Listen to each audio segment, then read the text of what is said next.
greatest thing I've ever seen. You're overdue. I just felt it's something that makes you look good, and that's cool, and you know, I'm all for it, but I think you need to tone this down because now it's getting obtrusive to the show.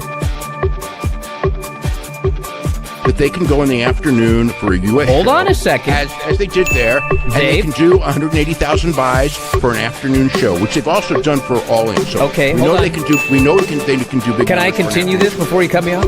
We know one thing. Yes. We know it might have done well because it went on first. I'm not saying it would. Here's my thing, Dave.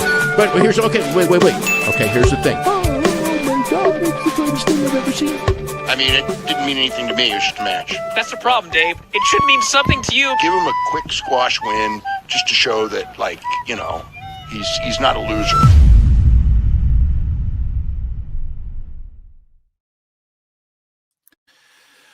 What's up, everybody? Welcome to Dave Meltzer Dumb Moment of the Week. I am your host, Phil Marks of Pro Wrestle Times, and we're live here on YouTube with the replay airing wherever you listen to podcasts. Use the RSS feed in the link description below and add it manually if you can't find it on search. Hit like, hit subscribe. Super chats are welcome. Consider becoming a member. I'll be responding to those throughout the evening.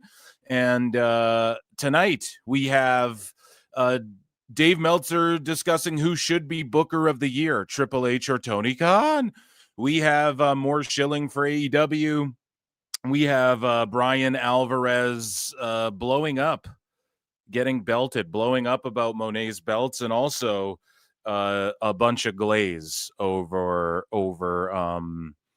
the Blood and Guts event that went down last night, depending when you're listening to this time cop. Okay, so let's get into some Dave Meltzer Dumb Moment of the Week. Ladies and gentlemen, make sure you hit like, make sure you hit subscribe. And again, if you're listening to this in the audio form, thank you so much. Give like a 5-star rating or whatever they do. I don't know. Tell me. Yeah. Without further ado, ladies and gentlemen, flutes in the chat. And I need to see plenty of flutes in the chat because it is time for everybody's favorite segment turn show. And it is called Dave Meltzer's Dumb Moment of the Week. And it's featuring Bryan Alvarez. So we have quite a bit to get to this evening. We have lots of clips and just all around fun stuff. I want to start things off with some star ratings, though. I think that's sort of become routine on this show. So CM Punk versus Jey Uso for the World Heavyweight Championship at Saturday night's main event garnered 4 stars from the Wrestling Observer. 4 stars. So put that in your pipe and yeet it. Put that in your entrance and yeet it, haters. Moving along here. We have more star ratings for the week. So this came out November 7th. This is about a week ago. And here is like the week prior to that star ratings here from Drain Bamager. So Bandito versus Dorada 2 got a 4 3/4 stars. Ichiban Sweet Boys versus Ishimori and Robbie X got 4 3/4 stars. So this was the greatest. These were the greatest wrestling matches of all time took place last week, guys. We just didn't know about it. Takeshita versus Goto got 4.5. Tsuji versus Tanahashi. Tsuji, Tony Khan has expressed wanting to poach, I guess, already. 4.5 stars. Babes of Wrath versus Athena and Mercedes Monea. Oh, come on, Philo Marks. That's not a very fair when you do that to me. Mercedes, so that's 4 1/4 stars. So Mercedes way better in Japan than she is in AEW, I guess. Darby versus Garcia, or that would have been in AEW, actually. Yeah, this is just a mix of matches here. Darby versus Garcia, 4 stars. CMLL Women's Grand Prix got 4 stars. Just the whole thing. Claudio versus Orange Cassidy got 3 3/4 stars. And Conglomeration versus LFI got 3 3/4 stars. Okay. So I don't know what the fuck Dave is ever thinking with these. Again, I've broken this down innumerable times, how he comes up with this shit. And, how he comes up with this shit and him coming up with a bunch of bullshit all the time and being called out as a goddamn liar and being fed faulty information or being fed stories that you'd tell someone in passing, and then he fucks around and stretches it out into like a news story or whatever. Everybody's roasting Dave, right? There's a whole good goddamn show about it now. And shout out, of course, the GOAT. Meltzer said what? He's been on it for just years now, but it's fashionable to roast Meltzer. And someone who's been roasting Meltzer like once an episode of 83 weeks because Conrad, oh, come on, that's not very fair, Phil, to put that on me, to say that I chat him up about not only car insurance and not only Steve's Jewelers. They're like selling jewelry now on the pod. I was listening the other day.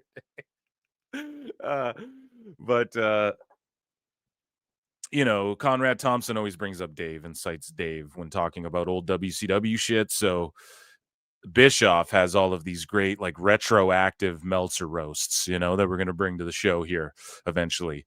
But Bischoff, he had this to say about roasting Meltzer just in general. And let's take a listen to this clip. The number of people that are calling Dave Meltzer out for his silly shit is just inspiring to me, because there's so much actual knowledge out there. The wrestling audience no longer those who are really interested in the behind the scenes stuff no longer have to reply at a single source idiot like Dave Meltzer or any number of other, at the time, dirt sheets. Exactly. The internet usurped them, and usurped what Dave was doing. Now you've got real people, Raj Giri being one of them. We call him an analyst. Eric, he got drunk one time and tweeted angry stuff on Twitter one time drunk, so he doesn't count. Part of the internet wrestling community, sure he is. So am I, by the way. But he's smart. He's run a business. He's built a business. He's sold a business. He knows the wrestling business. So when you've got guys like Raj, my agent Nick over at Paradigm, you've got people who... Oh, so Eric is public with that? Okay. Right on. really know the business. Because there's guys like, whatever. There's people who aren't like public about who their agents are and shit. I didn't know Eric Bischoff. I didn't know that was like a... Calling out Dave on his bullshit. Nick is his agent. I just find it refreshing. I think it's great. I think it's the evolution of the internet wrestling community as more and more fans get smart to the fact that Dave doesn't really know what he's talking about. He's wrong more than he's right. And he is really one of the most out of touch people I've ever heard commentate on a modern television product. It's bizarre. But people are starting to recognize that. And that's reassuring to me. Hell yeah. So speaking of reassurance here, Dave Meltzer. Oh yeah, we missed a star rating. Look at this, a 1.75 to Tiffy and Jade. How dare I miss that 1.75? One of the worst matches in the history of matches. And Dave, he's just incredulous. He can't ever keep his goddamn story straight. We're going to get more on that in a second, but here's some Eric Bischoff and Raj Giri action. And then I want to show you guys, I just want to bring up something, to show you like Dave's biases here. But Eric Bischoff responds to Raj Giri, who had this to say. Raj says, Dave Meltzer can't get through an AEW critique without the words, but WWE does it too, following it. And that's why, again, we play the whataboutism here. You got to defeat them with their own. Like, I don't like talking about key demos as much as the next guy. But if Dave wants to talk about key demos, we'll okay, let's do that then. We'll own you at that. So when Dave does the whataboutism, you do, when he's criticizing WWE, you just do it right back and it all blows up in his face. Dave keeps comparing the two, even though one's been on the upswing for the last few years and the other has been on a steep downswing. Last live show, you guys know, last night, depending when you're listening to this. Again, Time Cop! It's never too early for a Time Cop reference. we compared TNA. Like I was trying my best to compare like TNA to AEW throughout the show as much as I could. Inevitably WWE has to come into the conversation because everybody, we're just reacting to shit here and talking about shit here, and everybody compares the two. But it is like, if you want to compare NXT, sure. If you want to compare companies, though, it's TNA and AEW in my book. Eric Bischoff for years has been criticizing AEW for their storytelling, and each year they've suffered big drops in popularity. Meltzer almost every week praises Dynamite for being a great show. Bischoff has been critical. The numbers are out there. Who's the fraud? Exactly. That's all that needs to be asked right there. And Bischoff says, for about 5 years, I've based on my experience in television in general and sports entertainment specifically, pointed out what the product needed. I have discussed in great detail why the product needed it, and even predicted a year in advance where the ratings would be left unaddressed. And here we are. And I'm running at 98.844% on the money. But the obsessed, socially challenged fan base, led by the most delusional tape trader turned cosplay wrestling journalist, continue to gather in their increasingly shrinking pool of bottom feeders to convince each other they are relevant. And I mean, yeah, Bischoff coming through and just dropping bombs. You gotta love it. And this is why I want to give you guys the perfect example. So Blood and Guts, which we're gonna talk about, it went down last night, or depending when you're listening to this time. I'm just kidding. Keep doing that the whole fucking show. It gets played out. But so Dave Meltzer, he criticized Stephanie Vaquer. We covered this like a couple episodes ago. I think, of this show, right? Hashtag DMDMW flute, if you guys want to hashtag this online. But Dave Meltzer criticized Stephanie Vaquer as being pre-programmed for the crowd chanting "one more time" and her not obliging recently. That was his exact words. And he won't, and I tweeted out, he won't do or say the same thing about Jamie Hayter and Sky Blue for that table spot. Flute, blood and hashtag blood and guts, hashtag dynamite. And yeah, he won't, and he hasn't. So we'll see. But he said that Stephanie Vaquer, one of the best women's pro wrestlers in the world, is pre-programmed because the crowd was like, one more time, and she didn't fucking do the devil's kiss a second or third time. Meanwhile, with the table spot, the same exact thing, and Dave won't even bring that up as a critique. And again, this might be nitpicking, but got quite a bit of likes because it is a dunk on Meltzer. Like, where's the same energy? Like, you want to play whataboutism when it comes to AEW to WWE, but when it comes to your critiques of WWE, he never wants to then put the same type of whataboutism with AEW. And meanwhile, he says one show sucks, one show's good, and then the complete opposite. Like, someone said this the other day too. I can't remember. Maybe this is on like YouTube or something. But someone was just talking about like how clearly bad and unpopular WWE is right now. And it's like, bro, what the fuck? Like, the ticket prices have doubled or tripled since Vince left. And we're talking about all of these, like, they've done how many fucking sellouts and how many near sellouts, and 8,000, 10,000, 12,000, 16,000 routinely every week. They're putting up numbers 12,000, 14,000.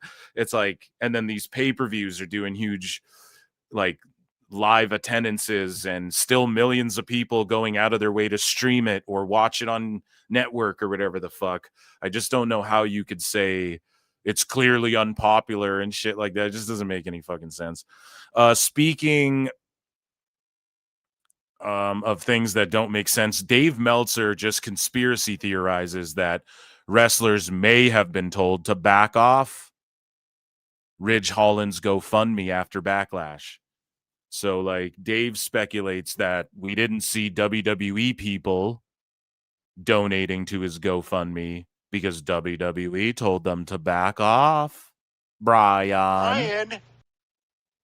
And it's like, bro. Poor people don't like AEW. It's like, dude, Chelsea Green pledged to donate $1,000 a month or whatever the fuck. What are you talking about? Just because one of the Bucks donated and Dave's feeling himself like it's some sort of fucking own. Speaking about Ridge Holland here, so Dave has a take on WWE cutting him and how it's big bad Fed for cutting him when he's injured. So the Ridge Holland situation, he's been pretty vocal. There was a GoFundMe created. WWE, they have to be upset from a perception standpoint because they were very mad at him for that tweet. They fired him essentially for that tweet last week. And then the GoFundMe, has to be even worse because it's like, here's this guy who's a TV star who, is TV star. You guys all shit on him, man. You guys all shit on him. All you sicko hive mind. Fucking Dave Meltzer's the sicko mind flare. Just a very short. He's sicko Vecna, right? Who's sicko Vecna? It might be that Bryan's the mind flare and Meltzer's Vecna. And he was still being paid, right? Who's doing GoFundMe. And I know people I've seen in social media, people mocking the idea that this guy needs a GoFundMe when he's still getting paid a pretty significant salary. It should be a non-issue because they should have never put him in the position to bring it up in the first place. It should have been. Why should that have been what it was? This is what I mean. Like, okay, now explain why it should have been that way. Again, I can see it from both sides. People can call that fence sit and fill all they fucking want, but it's just me. It's just me who calls myself that. But dummy. But yeah, it's just like, why should it have been that though? Like, give a good reason. It doesn't, because they offered him 3 years. If he was still hurt, or if he had this neck shit going on and they gave him the 3 years, it wouldn't have been an issue. But the fact is, he just wanted to go for 1 year. So then when his shit came up, they released him. And what are they supposed to do? Oh, we'll care for you for the next 3 years like we offered to do, but you said no to us. It just looks like egg on Ridge's face. And then you have Dave white knighting for him. And it's like, Dave, you're not helping anybody. Ridge probably thinks you're a fucking mark, dude. Don't cut it. Don't cut a guy, when he's recovering from surgery for an injury that he did working for you. But they just didn't cut him though. So what happened was it was a 3-year deal. So you're lying. And then he wanted a 1-year deal. So then they gave him the 1-year deal. And then they said, we're not renewing it. And you can go home now and we'll pay you for the last couple months, whatever, but then you're done. Or however the fuck it worked out. It's like it wasn't cutting a guy while he needs neck fusion. And then also it came out that WWE's paying for the neck fusion. So again, Dave, like, study and learn. Get your goddamn facts straight. Again, Dave, I would be a top Patrick Mahomes. I'd be a top sports reporter or political reporter, Bryan, if I wasn't in wrestling. Except Biden. So Meltzer said, post this? And he goes, I was today years old when I learned that Dave Meltzer and Mike Tenay were the first people to notice that baseball players were on steroids in the late 90s when nobody else was talking about it. So baseball players being on steroids in the late 90s is like a fucking trope. It's been covered in cartoons all the way through. It's like a part of pop culture. It's like everybody acknowledges that part of like baseball history and American history in general, right? All the baseball players are on roids. But according to Dave Meltzer, it was he and Mike Tenay noticed, Bryan, that everyone was on the gas before anyone else did. We studied and learned. He knows people. I don't know if he knew people on Patrick Mahomes. Every team, but he knew people from a lot of teams as far as management people and stuff. Anyone who came from LA, anyone who came through Vegas, right? And I remember him one day just telling me, it's like, this is late 90s, right? And he's going like, these baseball players. He goes like, how naive is he goes like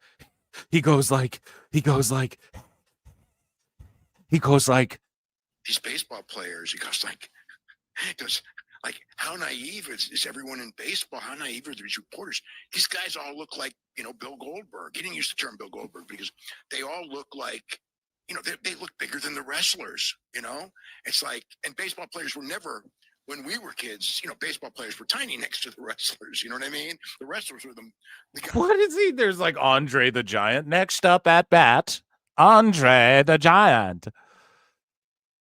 Right? Like, what are you talking about, bro? No, the wrestlers were still bigger than these dudes, but they were just doing juice and fucking clacking homers, man. And of course, because we like wrestling and we know about guys on roids, and it's the 90s. It's not like in the 80s everybody didn't know people were on steroids and shit. And in the 90s, they just weren't saying, it was just taboo to talk about. But around the time, Dave and Mike Tenay realized around the time when everyone was talking about it and it was like huge scandals and everything, fucking Dave knew before anyone else that the baseball players, all the reporters were naive, but Dave, the wrestling observer, was no so naive. And took steroids long before he ever got into baseball. And just going like these baseball players are so jacked. Everyone's on steroids, not meaning everyone, but enough, right? And it's just like, and no one's talking about it. And these writers, they don't get it. They don't even know. They don't get it, Bryan. You know what I mean? It's like, it was like a whole world. And you know how the reporting was done in that era. The naivete was the naivete, Bryan. I would like read it and go like, do you guys know what's going on with the sport? With all these home runs, it's like it's pretty obvious. And like, until it got really bad. Oh, Dave. Yeah, it was obvious. Bad. It was. Nobody talked about it. Then all of a sudden it became this big giant thing, but it was like. So until it got bad, no one was talking about it, but Dave Meltzer was talking about it, snickering, laughing. Instead of writing an article, everyone's on roids, I can prove it. The real journalists waited till they had real proof, and these people got busted, and it got so out of hand that it was like ridiculous. But Dave knew way before.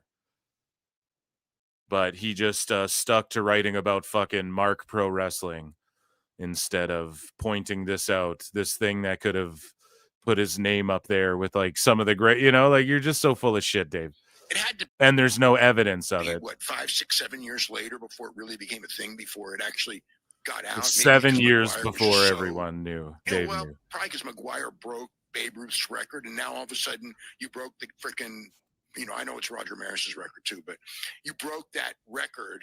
Now all of a sudden it's like, you cheated to break that record. Now we're on. Now we're going to talk about it because you cheated to do it. He's just such a delusional fucking person. I don't know if he. So he knew about it before anyone. And he's like, it's so obvious what's going on. Meanwhile, he doesn't. He's like, and you know how reporting was back then? They were all dipshits. No, it was just. You couldn't just salaciously make shit up and just say shit about people like you can nowadays and like you've always done, Dave. And back then there was like journalistic integrity and people didn't just run with fucking crazy accusations like that. And you wanted to play hindsight and pretend that you fucking knew about this because you watched pro wrestling and they were all on roids. It's just like, come on, man. And speaking of like bullshit and bias again, so this is another gotcha for Dave. So this is Jedi Goodman. He's known in like the MMA community, right? If you're watching UFC, some of his tweets, I think he's one of those guys where like they often will show tweets from his account and shit like that. Just like whatever. Per Wrestling Observer newsletter, based on Google Trends, the UFC. So Dave uses Google Trends for UFC and MMA. Why? Because there's just UFC and there's, UFC's the best show and you just have to admit that. And there's no competitor and he has no vested interest, right? Scott Coker or one of these other guys isn't phoning Dave Meltzer on the phone. Incoming call, Tony Khan. He's not getting calls like that there's no vested interest and it's all a shoot. So they're all being physical. So it's not like he can say, oh, the MMA over here is better.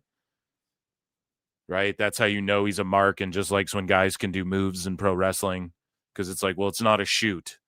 So what makes this better? Well, I mean, it's pre-programmed. Well, it's pro wrestling. It's all pre-programmed. That's the whole point. That's why you train it. You train MMA so you can learn to get punched in the face, and you can fucking, your stamina's up, your cardio's up. You can eat leg kicks, your body, you're ready, your mind, body, spirit, all that shit. Pro wrestling, you're rehearsing a dance. It's like in the movie Ready to Rumble, right? It's like Jimmy King when they're in the trailer and he's like, it's a dance, right? You understand? It's a dance, right? Crown him. I will rule you. So Dave, when it comes to MMA, though, he has no like vested interest in fucking protecting any of these companies. So he uses Google Trends for UFC. But he won't use that for AEW. He just goes, all the pay-per-views are through the roof, even when the Google Trends are like way down in comparison. So when people see me or Switchblade pull Google Trends, and Dave does the same thing. Your daddy Dave does the same fucking thing. And I don't ever pull Google Trends personally. Other people just post shit and I just repost it because I find that interesting. But ain't nobody got time for that. No, I was joking. Based on Google Trends, the UFC 318 show with Dustin Poirier versus Max Holloway was the biggest show of the year. The second biggest could have been 319, which is Dricus du Plessis versus Hamzat Chimaev. UFC 320 with Alex Pereira and Magomed Ankalaev was down 30% from UFC 319. 321 with Aspinall versus Cyril Gahn and Mackenzie Dern versus Jan Jaroba was down 45% from the 319 numbers. It was who gives a fuck? Dave using Google Trends for MMA, but won't look at that data at all when it comes to AEW. Okay, and he's losing his goddamn mind because all of this hair dye seeping. Dyeing your hair. Bro, Vince Russo comes and shout out Jeff Lane, bro. And Vince Russo, bro, we're working the marks here, and we also do educational video. Bro, let me tell you how I educate these marks in professional wrestling, bro. So here, they're going to list off the ingredients of fucking Just for Men or hair dye or whatever, the chemicals in it and what it can do, and it seeps into your brain. Dyeing your hair can lead to temporary hair loss, primarily due to breakage and damage from harsh chemicals, but it typically does not cause permanent hair loss. Chemical damage. Hair, eyes, especially permanent ones, contain strong chemicals like ammonia and peroxide that can weaken the hair shaft. These chemicals penetrate the hair cuticle, altering its structure and making it more prone to brittleness and he's bald breakage. Temporary shredding. While dyeing can lead to increased hair shedding, this is often a result of hair breakage rather than loss from the root. The hair that falls out may not have a bulb at the end, indicating it broke off rather than being shed from the follicle. Dyeing your hair. It's so funny that it's just funny that he's like reading what it can do to your hair. It's like, yeah, that on top of his, male pattern baldness or whatever the fuck, yeah. So Meltzer, I don't know, that hair dye is just sinking in too deep, and that's why he's just losing his shit a little bit. And we have ratings talk, but we have some more ownage here. Well, we already covered that. We already covered Raj Giri owning him there. But we have Dave Meltzer like coping over what AEW is considered when it comes to Warner Bros. And we have him coping and seething over WWE. Here, let me check in with chat quickly here because I see we have a super chat. Ken Dudley for 5 says one reason AEW's viewership is down is because America's economy is in the toilet and poor people don't like AEW. You brought it right back. That poor was a people good one. Don't like AEW. Excellent. I appreciate that a lot. So Dave Meltzer and Trine Bryan, okay, they talk about WWE and the booking aspect of which we're going to get into when they discuss the Booker of the Year, Brian. But we have some Trine Bryan and just some comments on WWE stuff here, which I want to pull up. So Trying Bryan. Okay, here's him shitting on NXT again. And he feels all self-important, and he thinks that they're writing this show to fuck with him personally. What did you think of that NXT last night, Tom? It was a show that happened. I haven't really thought 1 second of. Oh, really? Since it went down. Are you aware that this show is written just to irritate you and me? You ever notice that? Sometimes it seems that way. For 1 second, and I am not exaggerating, on the screen flashes Shawn Legacy Ava, and it's gone. It's gone. Disappeared into the thin air. I'm like, you've got to be kidding me. And then, you know whose name they do put up on the screen? Sol Ruca and Zarya. You know who else's name they put on the screen? Thea Hale. Okay, they put a Taco Bell commercial on the screen during Jack Perry's commercial. I don't think I even heard you say one word about that. I mean, JC Jane, Jordan Grace, Kalani. Again, not to do the whataboutism, but it's like, where's his outrage? I mean, provided Bryan does snap a little bit on the belts, the Monet belts during this show, which I do appreciate. Jordan. Like, they're throwing up the names of all of these people who we already know because they're actually on NXT every week. But the people they refuse to identify are the people from the internet show. God. Right, because they don't give a oh, my God. Yeah, he just doesn't get it. I mean, do I just go off on Bryan right now for being such a goddamn moron? Go and get my damn beer, you freaking morons. Oh, man. They're not putting the graphic up for the guys we don't know. Yeah, because you don't know them. They don't matter. They're trying to just get over their TV stars. Like, I know in the company you glaze, they just bring guys out and then they go, Google it. And then you, off to the side to Filthy Tom Lawler, have to sneakishly behind Dave's back go, you know what, man? You guys are going to get 400,000 viewers if you sickos don't get it together. But it's like, what do you think of that NXT last? Yeah, they're not booking for the internet sickos and the people, those ID folks. Did you just see all them leave out of nowhere? So you're not going to just start showing people on TV. That's the risk. And I called this out before anyone else. I don't know about before anybody else, but for surely before Dave and Bryan, that's the risk WWE is going to run by doing this TNA indie crossover shit. Zeta Steele is backstage in fucking AEW. She's apparently signed over there, or signing to Ring of Honor or whatever the fuck. So she parlayed her TV time and the shine that WWE gave her right away, not even like a year later. She parlayed that shit into like getting a job elsewhere with the same name and shit. Like, this is the type of stuff, this is the risk that they ran, and they know it. And so, yes, they're going to show Tatum Paxley's name, and they're not going to show random guy on Tubi that, like, is lucky to be getting a fucking shot on Evolve or whatever. You know what I'm saying?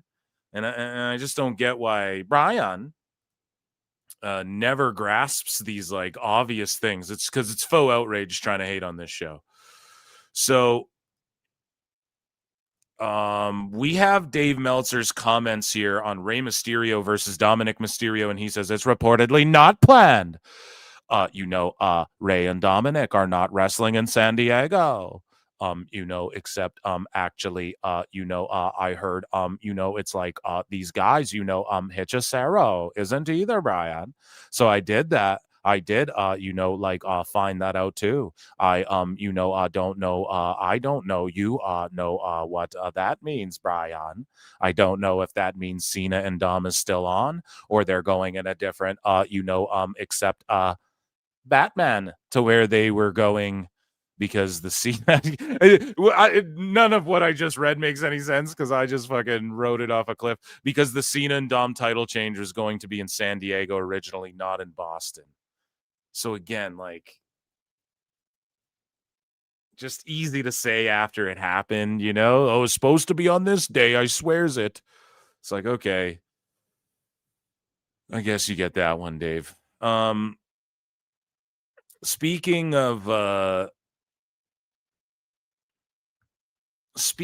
of, let's see here. So Dusty Dave, man, he just starts like defending. Let's just start ripping through these clips and going through this stuff here, like, so pretty much the next chunk of this show is Dave glazing AEW like crazy, comparing Tony Khan and Triple H as bookers and who's going to get the Booker of the Year award.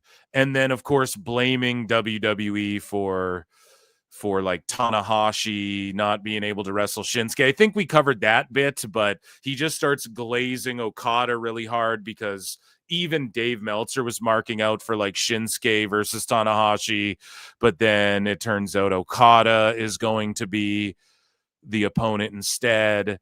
And so Dave is like, oh, WWE, you know, didn't let him do it or whatever. I think we covered that already, but this is Dave now. He's just like, well, now that prospect is off the table, he's just like, oh, Okada's the GOAT of all time, his greatest rival, which this might be true, but this is just the start of him absolutely spurging out over like not understanding, you know, WBD and just making excuses. And again, it's crazy because on last week's Dave Meltzer Dumb Moment of the Week, hashtag double DMW, we were like playing a lot of bass flutes, and we were like, dude, this is Meltzer like coming in with some good solid takes here, like a few of them. Of course, we got to rip him endlessly. And I said it was because I thought that he took so many L's and he knows he's going to take so many more. And there's going to be like this huge meltdown incoming when all of this AEW shit blows up in his face. So he's trying to like save face right now. But then he literally couldn't help himself. Like the next day after last week's show, he just fucking melted down, completely lost his mind, started just fucking defending AEW, being ridiculous. Oh my God. A hypocrite, going back on shit he said. So we're just going to go over a bunch of that and all of the hilarity. So here was Tanahashi's greatest opponent. It's Okada. All right. Well, they finally announced the opponent for Tanahashi's last match, and it is, in fact, Kazuchika Okada. Yeah, Nakamura Bri, don't sound too disappointed there, huh? was interested in doing it. I don't know what happened. You know, there's a lot of stories going around. Listen to him. Nakamura was. Listen to what he says. Like he knows matter of fact. Was interested in doing. Nakamura was interested in doing it. I spoke to him. How the fuck do you know this? So Dave is just making up that part. He was interested. You know, they wanted it, but it's up to the WWE at the end of the day, even though Shinsuke's contract allows him. He's just such a goddamn moron, man. It. I don't know what happened. You know, there's a lot of stories going around. The only thing I know is that he was, well, obviously he was interested because he did that thing a couple weeks. And, you know, I remember, you know, asking about it at the time, and they, from WWE, and they just said that there's no deal, but, you know, he does have something in his contract. You remember asking about it at the time, the thing that came up like 3 weeks ago, Dave? What are you talking about? They still have to approve it, so I don't know. It's literally Bryan Alvarez starts this by going, so Tanahashi versus Okada. And then Dave just starts spurging and sputtering out over fucking WWE and Shinsuke Nakamura. Like, what the fuck, man? This guy's got a real problem. That stood or how it fell apart. You look at Tanahashi's career and go, and then just 2 seconds, the last little 2 seconds of this clip on Tanahashi and Okada. Just buries WWE and then gets into this. He doesn't really care about Okada and Tanahashi. He doesn't give a fuck. He's going to give it 12 stars anyways. He just wants to bury WWE. Or how it fell apart. You look at Tanahashi's career and go, who was Tanahashi's greatest opponent? It's Okada. There's no argument there. It's not Naito. It's not Nakamura. All right. Well, they Nakamura. So speaking of New Japan, here's some more on everyone that's successful has the feeling that we know how to do it better than everyone else. So let's take a listen here. This is why like WWE is different from AEW and New Japan and everything like that. In these other companies, they build the companies that aren't successful or match around surprises in the match and things that you don't see coming. And in WWE, it's so like John Cena's heel turn, or like What? I just don't get what that means. Okay, so when the Young Bucks wrestle and they do the same fucking moves, we're all surprised and don't see that coming. He's fucking delusional and just doesn't even know what he's talking about. You've established these moves. My opponent's established. Okay, so bro, that's what all of wrestling is. So when Hangman does the buckshot, he's established that move, right? That's why the crowd pops for it. What does he do differently that we didn't see coming? Go through a table or get into a chop battle with Ishii? What are you talking about, man? That's what all of pro wrestling is. Yep. You do your fucking moves. We pop for them. You set them up in unique ways. What is Dave? This is insane cope right here. Oh my God. Moves. And we're going to just do these. Chat, run the likes up for fucking this Meltzer cope right here. My goodness. These moves over and over again because they're easy pops. And there's nothing wrong with it. It's a more simple match. It's easier to get a pop for moves when you keep doing those moves. It's not as easy to get a intensity and a reaction for the entire match, which is why the WWE match is slow until you start hitting your finishers, and then they're pop. But no, he's just speaking in general. Like Penta comes out every Raw and he just comes out fucking flying. Does he pace better? Yes, Dave, you just don't like pacing. Because you're like a mush-brained goofball. I don't know what to tell you, dude. You just want to see move, false finish, like scrolling through fucking TikTok. Dopamine. You don't want to be told a story. You don't want there to be little thing like... Here's the thing too, dude. On the TV show, it's of course different than the pay-per-view, than the PLE, because the television show is, or the Netflix show's the ad for your PLE. In AEW, it's just every show is a bunch of fucking, even blood and guts. It's just a bunch of brawling and chaos and shit happening. 2 blood and guts matches, 1 false count anywhere match, and then a big brawl backstage between like 12 guys. And it's all just hardcore. You might as well be called ECW. There are no rules. The rules are there are no rules. For all the moves.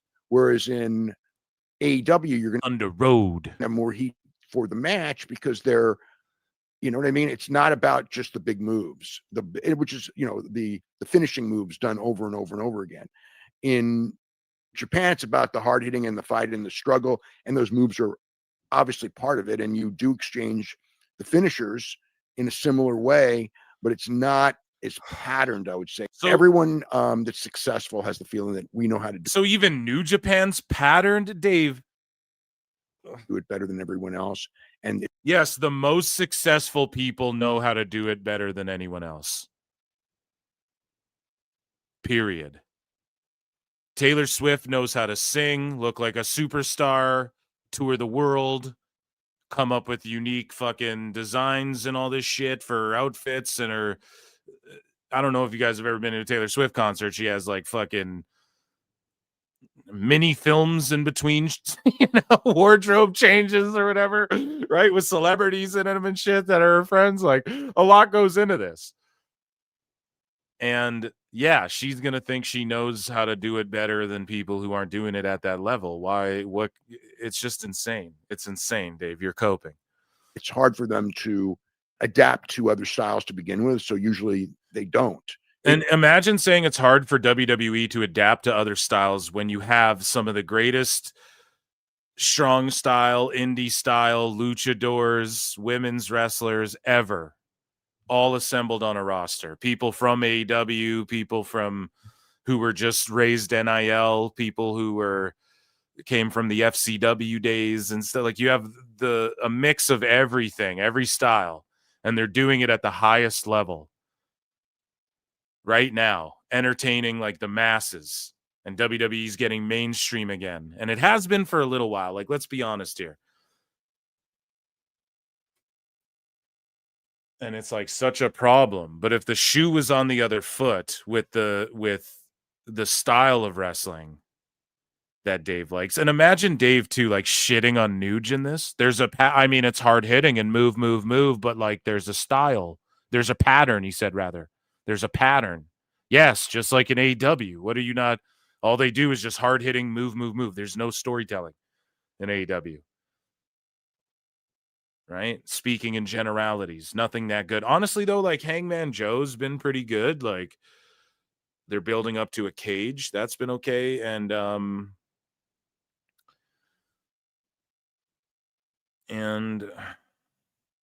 I don't know, man. Just people aren't into the conglomeration and the Death Riders, and like you couldn't have chosen where it doesn't matter. You could write them the greatest story of all time, but if they don't deliver, it's like the movie Ferris Bueller's Day Off. Okay, imagine Ferris Bueller's Day Off with who's the guy who played McLovin? Like cast McLovin in it. It's not going to hit as hard. Maybe that's a bad because those are like different eras, but you guys get what I'm saying? Like, hey, Ferris Bueller's Day Off starring like Michael Cera or whatever the fuck. It's not gonna, you could write the greatest script in the world if the cast is ass, or like the director doesn't know what they're doing, or the story surface level and there's no payoff to anything. You know what I mean? Like there's so many ways to extrapolate or conflate, not just to compare it to like WWE or whatever the fuck. But yeah, I don't know, man. He's trying to say AEW's like the cream of the crop story-wise and wrestling-wise and everything-wise, but all of the numbers and measurable data proves otherwise. All of any metric you can measure by scientifically proves otherwise. And also there's like wrestlers walking out of shows and suing the company and fucking have all these things to say, and people biting their tongues on shit, like the Rhodes is all biting their tongues on shit, and all of these things. It's maddening that Dave is so delusioned, but he's just a shark-eyed monster. You can just see it in his face. He's shark-eyed. There's nothing behind AEW is, of course, the exception where there's no real style. It's kind of like there's no real style in AEW. It's not just Nuge mixed with indie garbage, and they just do the worst of both of those things. That's not a style. It's just its own unique thing where Ridge Holland could pull up and wrestle his style. That's the thing. If you're supposed to love all the styles of wrestling, then the show's supposed to have all the styles of wrestling. AEW doesn't have all the styles of wrestling. And everyone's like, it's a buffet, it's a smorgasbord. No, it's not. No, it's not. Okay? In WWE, it's way more arguable that's the case, because you'll get a lucha style match where it's like, holy fuck, it's unique because we're used to quote unquote American style, and it's not a unique style of wrestling. When literally we watch the women do a War Games and then we watch the men do a fucking War Games, and the spots are the same. And that goes for WWE too. I think 2 War Games is too much on a goddamn show. I'll be the first to criticize it, but it's like, it's just New Japan style, but then they just mixed in the hardcore elements from the indies, and they're just like, let's try and take it to the next step with weapons. Like, what weapons haven't been used that'll pop people the way thumbtacks pop people? But thumbtacks and glass are like, and fire are the sickoest you can go to. Okay. Gussets and light tubes and even glass, like even the fake sugar glass, people are like, no, it's garbage. Fishbowl drownings, needles, cinder blocks, power bombs and shit. People are just, it's not good. And then when people say, well, WWE popped someone's eyeball out, yeah, that was trash. Like, fucking, yes, we'll be the first motherfuckers to tell you that's garbage, And that's why they don't do that shit all the time. And it's not that it all has to be WWE as well. Not everything has to be that way, but they lost the opportunity to give it that sports feel and make AEW like, oh shit, like make us care about these 2 guys. Like Takeshita and Okada, they're some of the elites from Japan. So this is going to be a hard-hitting, fucking throwing elbows back and forth match. But instead, every match is like that. And then Eddie Kingston goes out there and lays his sloppy fucking slaps in. And then Ishii's out there with Moxley and they're just slapping each other. And then Takeshita and Okada go in there and try and do their Japanese strong style shit. And it doesn't hit because you're like, the fuck, we've seen a variation of this 100 fucking times. That's why when the Young Bucks go out there and do their flippy shit and then they jump off shit. And then you have Jet Speed go out there and they're diving off, they're flipping off shit or whatever. It's not as, and then Osprey goes out there and flips off shit and throws guys in the air and does these twisting cutters and there's 10 million kickouts. People are like, what the fuck? It's just gymnastics. Yes, because it's, and then there's like 15 matches. You're overwhelmed with all the same shit. Everyone just trying to go long, everyone trying to hard hit and fly if they can. That's all it fucking is in AEW. Dave is just so delusional, thinking that these other companies, even like TNA, dude, they're just looking at story-based wrestling week to week.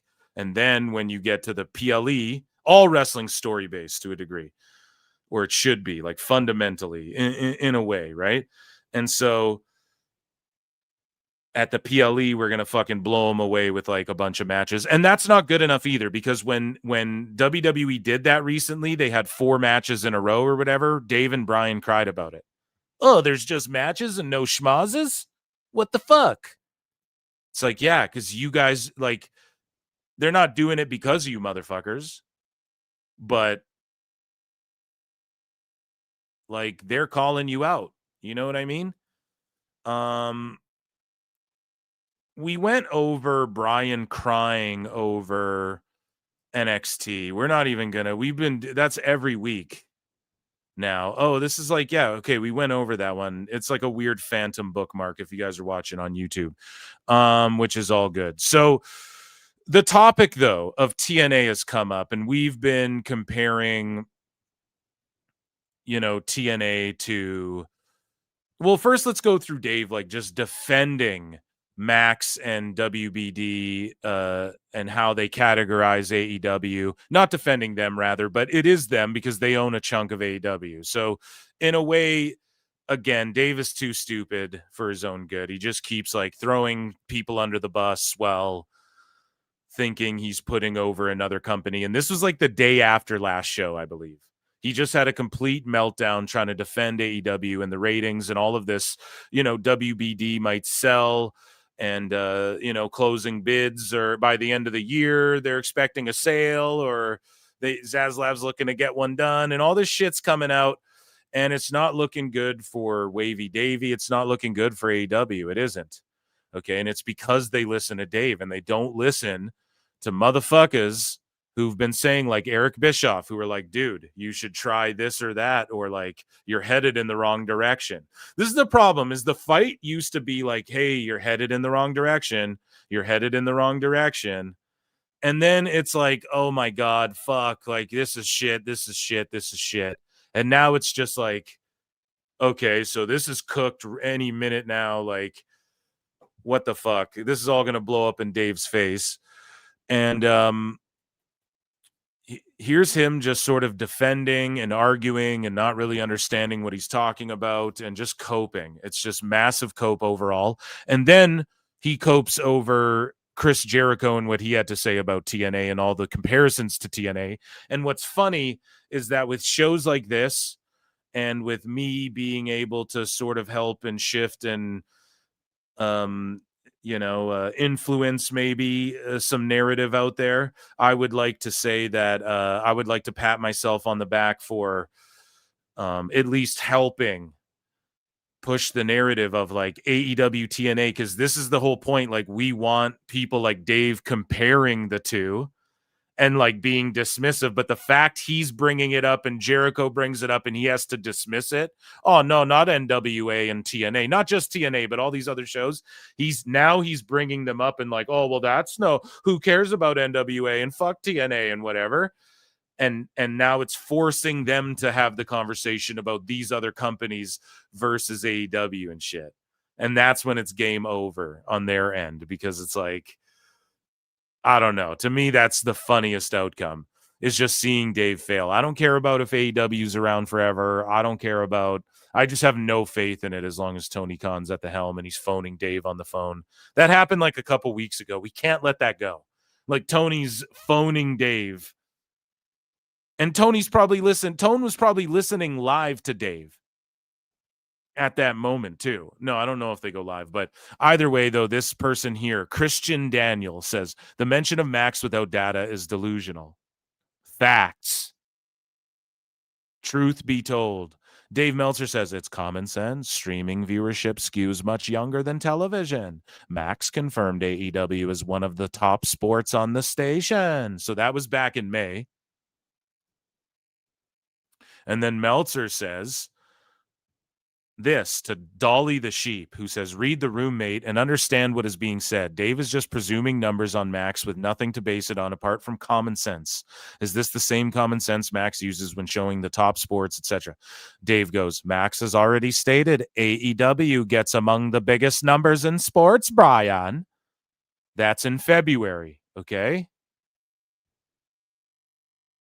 Powerful King JJ says, me laughing at all the sickos in the face that believed 500,000 watched on Max because apparently TNT Sports reported that sports has not made a notable impact on the platform. Well done, sickos. You believed all of the dirt sheets. So Dave takes this personally. The funniest part about this is that he takes this personally. And Dave goes, WBD does not consider pro wrestling a sport. Oh, really? Stupid idiot. And this is why you're a fucking fraud. And this is why people don't take you seriously, Dave. This is why people don't take you seriously. It's common sense. Streaming viewership skews much younger. Max has already stated AEW gets among the biggest numbers in sports. Now, the problem with this, Dave, is that you were saying this in 2025, okay? You said these both that it's considered a sport in 2025.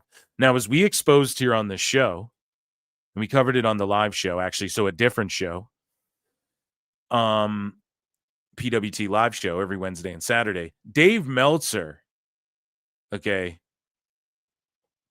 he knows that in 2021, HBO Max, or what was it called then? Just Max, whatever. They didn't consider AEW in the sports category anymore, right? This was Switchblade mentioned this, and Dave knows this. So this is like a double bluff we caught him in right here. So early on, when they were like AEW, I think I have Switchblade's thing bookmarked here. I wish I did. I think we covered it on the show, so I took it out, but on PWT live show, that is.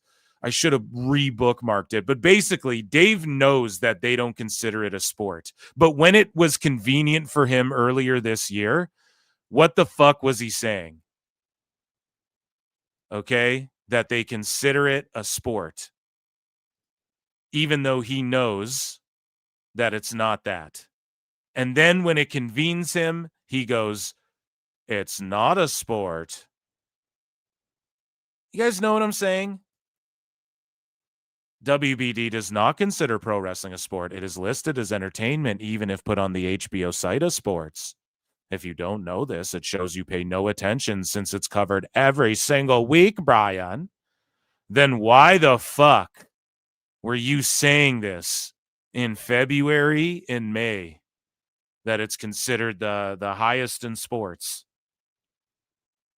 Why are you saying that then? Why are you using it when it's convenient for you, Dave? Is it because you're a fucking liar and a shill? Liar!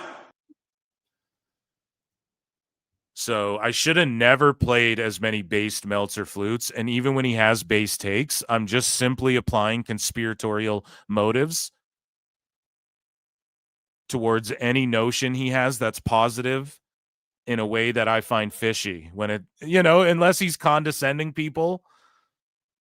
Like, you just can't ever give him an inch, he takes a mile. You know what I mean? You play one Meltzer flute, and it's like, no, there's ulterior motives, clearly. He was doing that because he knew he was about to have a meltdown, And so he says, this is related. And this is the other problem too. So Dave will put up a million tweets saying, you know, it's considered a sport. It's considered a sport. So then when Dave, what's his excuse for this? That he found this out later than everyone, or that he's a good goddamn liar? That's all it could be. One of those two. Or he's a legitimate fucking lunatic, Delulu, losing his fucking mind, having Alzheimer's, fucking forgetting things, you know? Like there's no other explanation for this. And yeah, I just would love to see what he'd have to say about this, but he'll put out a million tweets claiming shit, and then he'll say, if you don't read the Observer every week, though, then you won't know that I addressed this and explained this all. Why, when I was wrong, I was actually right. And it's like, no, but you're spurging on Twitter, though. That's the problem. You know? So go on Twitter and then say, here's the correction to this tweet that I made where I was being a condescending prick to this guy and took this guy saying dirt sheets, a blanket term. I took it and applied it to myself directly because I'm a fucking mark. So Dave Meltzer says this is related to TNT Sports Properties, which AEW stopped being considered when it was moved to TBS. None of this matters. Tribalist people don't want to deal in facts or reality. So he's saying when AEW stopped being on TNT and was moved to TBS, that's when this happened. Then how come in February and in May you're using this as a talking point? Like we all don't have these fucking tweets, dude. Dave, you're busted. Liar! Okay? Tell us what you know, you goddamn liar! And so other people had responses to this series of tweets here. So Nicolo Piccolo goes, and now another episode of Only Murders on the timeline. And so he just buries Dave here and just goes off. Zaslav downplays live sports as WBD reports weak results. So again, like here's BJ Bethel. TNT Sports likely has a separate streaming app coming that will be under the Discovery name post-spin. AEW, which they consider a quasi-crossover, is considered entertainment under the WBD umbrella and is HBO Max. Wah, wah.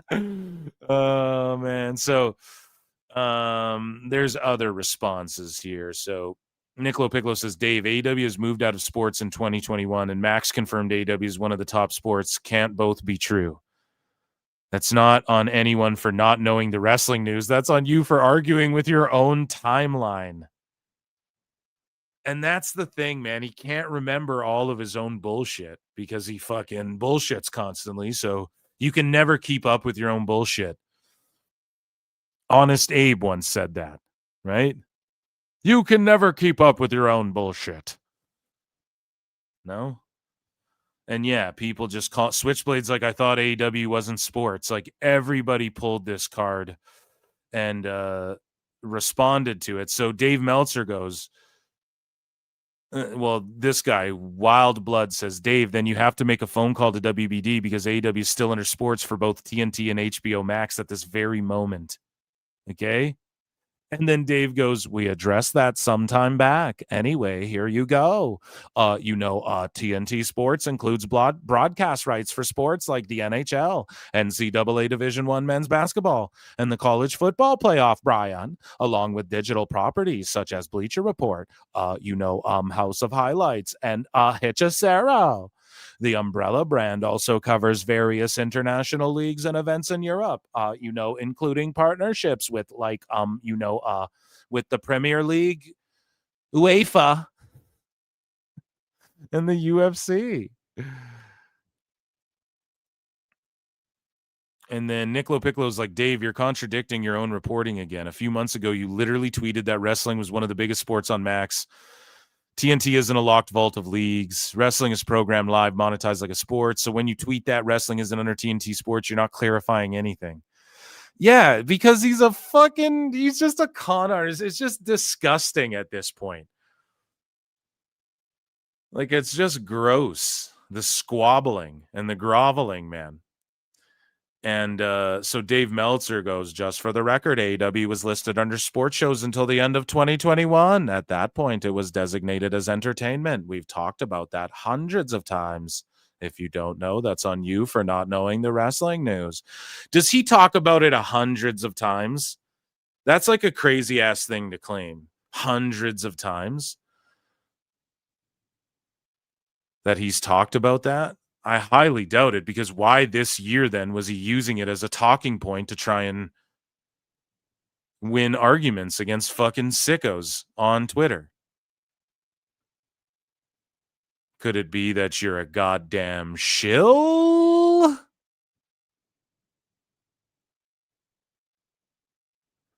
So speaking of shilling, man, Meltzer talks about the ratings a little bit here when it comes to Dynamite, and he's like, Dynamite viewership, look at this headline, or whoever wrote this, you're a dipshit, 18 to 49 demo sees week-to-week increase. And it's like, what, dude? It did a record low on not Halloween. When was it? It was like the Wednesday before this would be for, right? Or would that be the Wednesday after? I don't know, man. Yeah, I think it would be the one after. So it's like, it's not I don't know. Just the wording of it. He wouldn't word it that way for WWE, to do the what about even TNA, because he can't help but shit all over TNA. And dude, he's shaking in his boots because Jericho brought up TNA and said that it looked cooler than AEW. And so Dave's just doom and glooming about it. And that's why I don't trust Dave. I think Jericho's going to swerve everyone and stay in goddamn AEW, because Dave's too confident that he's leaving, but the 18 to 49 demo sees week to week increase. And it's like, in what way? Because the World Series is over, whatever the fuck. And you're like, what about year over year, bro? It's terrible. That number's terrible. And so, speaking of terrible, Dave Meltzer, he gives his thoughts on. Here, let me just look quickly before I go in. Okay, so Bryan Alvarez, where should we start? How do I start this chunk here? Because this is the debate of, well, first, yeah, let's start with this walkout stuff, okay? This Nixon Newell, because listen, I've covered it extensively. I've had all the updates the last few days. And I'm tired of talking about it, but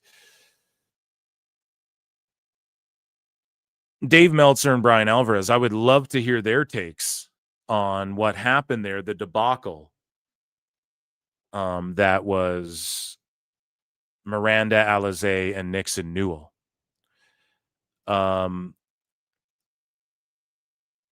And so for those of you unfamiliar, Nixon Newell, FKA Tegan Knox, and Miranda Alizé, who, the dirt sheets were like, oh, they're the first lesbian couple in AEW, and they're breaking down boundaries and stuff in AEW and AEW rules, right? All of a sudden, a million stories, and I'm tired of talking about this shit. All of a sudden, a million stories come out that Nixon Newell walked out, and there's heat with Megan Bain, and Daniel Bryan fucking talked to them and dressed them down, and her wife fucking took off, and they're drunks, and blah, blah, blah, blah, blah, okay? And it turns out Nixon Newell's like, there was no heat. We were told we could go home. We never spoke to Bryan. Bryan, that's another update that I'm not sure if we talked about on the live show or not. But basically what happened was Megan Bain's name, that she was thrown in there again in controversy again whenever there's outsiders or people perceived to be so. Megan Bain's name is somewhere lurking and looming around, and she had heat with them over a botched spot, and I guess they didn't want to be used for 3 minutes, and a bunch of wrestlers chimed in from all over the wrestling world, from WWE to the UK scene to fucking AEW. We got the rah-rah speeches and everyone like, oh, I'd kill for that 3 minutes, And so it's just funny how whenever something bad happens in AEW, you always hear from one side, there's terrible communication. And we know, like, Andrade just happened, where he shows up, beats up Kenny Omega. The lawyers didn't even like look over his deal or anything. Like they didn't know he wasn't allowed to be on your television. Just it's a shit show over there. Devon's story comes out. He's like, I'll fight QT Marshall, and fucking Tony Khan made me wait till 3 a.m. from 11 a.m. And then they talk shit that I was sleeping before the meeting. Like he had me there till 3 a.m. that asshole or whatever. And we hear these stories of just like, yeah, terrible management, communication. So this is another one of those. I'd fucking fire them too. Like, you don't walk out. I don't care. If it's 3 minutes, 2 minutes, 30 seconds, like you would never work for my company again. Right? That's my take on it. But at the same time, like, yeah, you don't go there. If you don't want to deal with stress, don't go to that fucking place. Because sometimes the money ain't worth it, you know? For some guys like Edge who just, oh, yeah, I just come and go as I please, you know? I'm Aries. I just come and go, you know? Like, it's cool for him. He's getting millions of dollars to fucking go be on other TV shows than the one to go be in, like, movies and shit that isn't the television program that he's being paid millions of dollars to be on. But either way, they walk out. All these stories just come out about them. I find it funny how all these stories trashing them. It never ceases to amaze me that every single time, and Fightful just straight up stooged it. They were like a bunch of girls backstage came to us with stories telling us how they would kill for the 3 minutes even on Collision. So there's a bunch of stooges back there. They're all running to the sheets to fucking tell them everything, to bury these girls before they even get home from their fucking car ride home or their plane ride home. You know, they're already buried on the net. Then they have to do a Twitch stream being like, yeah, none of this happened or this did happen and whatever. And so here's what Bryan and Dave Meltzer have to say about this situation. Bryan. Let's take a listen here. Miranda Alizé and Nixon Newell were scheduled to have a match on the show. And with Anna Jay and Ty Mello. Showed up at the building and decided... we don't want to do a short match. And they left. Yeah, I do not expect these two to be booked in AEW. I mean, who knows? But so hold on. They don't want to do a short match. Hold on. What? And they left. Yeah, I do not expect these two to be booked in AEW. No shit. And you know, Tony texted you telling you they wouldn't be. I mean, who knows? But who knows? It's not that the fucking guy who owns the company calls me on the phone live on this show. Who knows? I don't know. Do you know?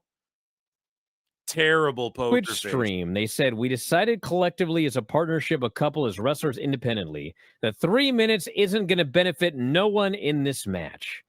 And then Newell said, hey, they're allowed to do that as independent contractors. Well, I mean, they're independent contractors. I mean, there's independent contractor bullshit. Oh, so you want them to be employees then? Okay. Repeatedly that there was, quote, no... I thought that was evil fed when they treated them like employees. Well, they should unionize and get treated like employees. Okay. Or I thought you guys all rah-rah for they're supposed to be independent contractors. So which is it? You know, it's always like people just pick and choose what side of that argument when it is beneficial. Bad blood on either side. I can tell you that that's not true. Oh, I can tell you. Let me tell you something. I heard from a lot of people. And what was amazing was I was hearing from people as the show was going on. So people weren't even waiting until the show was over. And, I mean, maybe Tony told them there was no hard feelings, but I can tell you one. So they're just sitting here going, hey, the whole AEW locker room just runs and fucking stooges to all the sheets. Fightful said the same thing. A bunch of girls reach out to us. The whole locker room's back there just stooging everyone's biz, hot gossing, spilling tea, being messy, right? Just fucking can't wait. I just can't wait to stooge to Dave Meltzer. You know what I'm saying? I might have went a little under the sea there on that.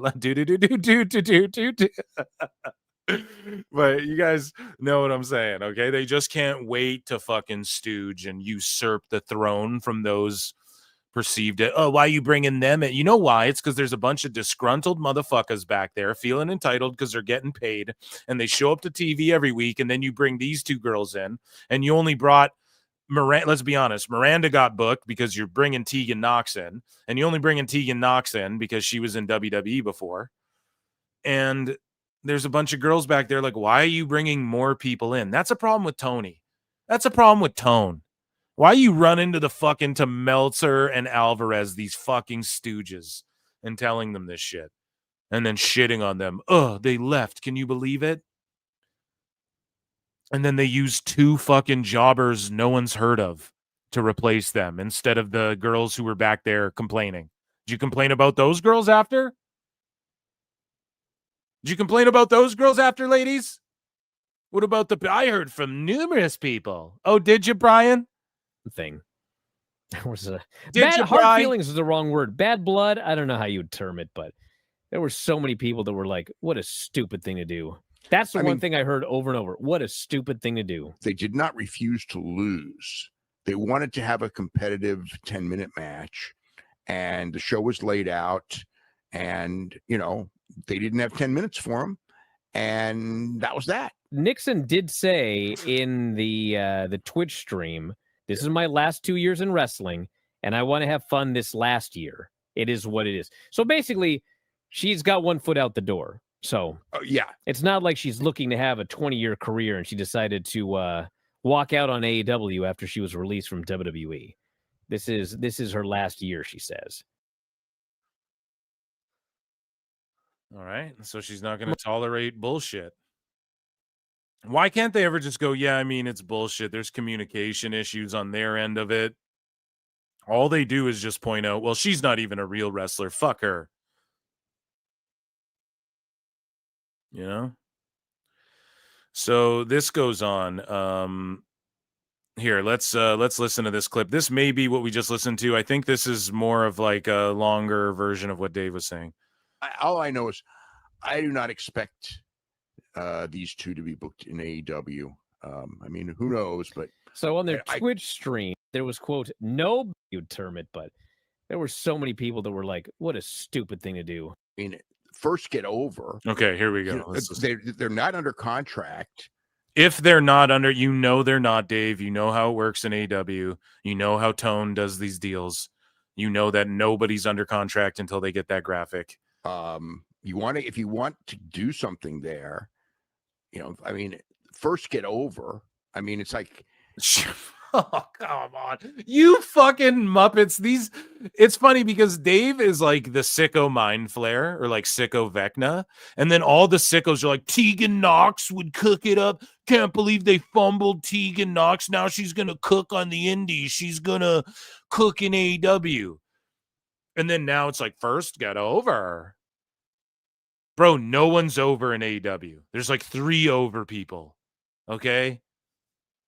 Like, what the fuck are you talking about, man? There's people who do stuff because they have leverage so they can get away with doing it. I mean, they had no leverage. Look, what was the leverage? They had no leverage. They walked the fuck out, didn't they? Like, what leverage? What other leverage do they need? They don't work there. If they don't want, they didn't try to hold the place hostage. They just said, we don't want to do this. And then listen to Dave. If they don't want to do it, I mean, the best guy. Get away with doing it. I mean, they had no leverage. Look, if they don't want to be on TV, more power to them. The best guy is Tony Khan. Okay, so we move along here, and was that the last? Yeah. So one of the things that went down at Blood and Guts, well, we'll circle back to Blood and Guts because, you know, Dave, he melts down a little bit because Jericho, and he's forced to compare WWE. Like, I know that he tries to compare Triple H to Tony Khan booking wise, which we're about to get into. But one thing that happened was Jericho said that, you know, Bound for Glory looked like the number 2 promotion. And what Jericho was saying is he was like, at least at that moment in time, it looked like the number 2 promotion. But it is slowly becoming the number 2 promotion. And Dave, of course, extrapolates this into some big conspiracy. So through my Dave studies,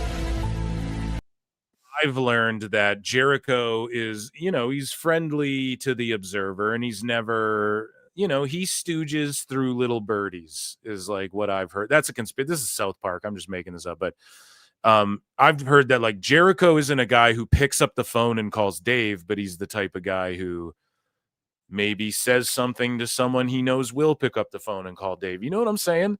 And he's very, and not just in that aspect when it comes to Meltzer, right? He's indelibly calculated and political when it comes to, how to get himself over. And there's nothing, he's playing the game. Don't hate the player, hate the game, I guess, right? But it's the same thing with him, like at that time yelling to Punk, "You're a cancer." Apparently he's like, Jericho yelled, "You're a cancer" to Punk because that got him over. Like he knows what the fuck he's doing, man. And he knows what he's always known.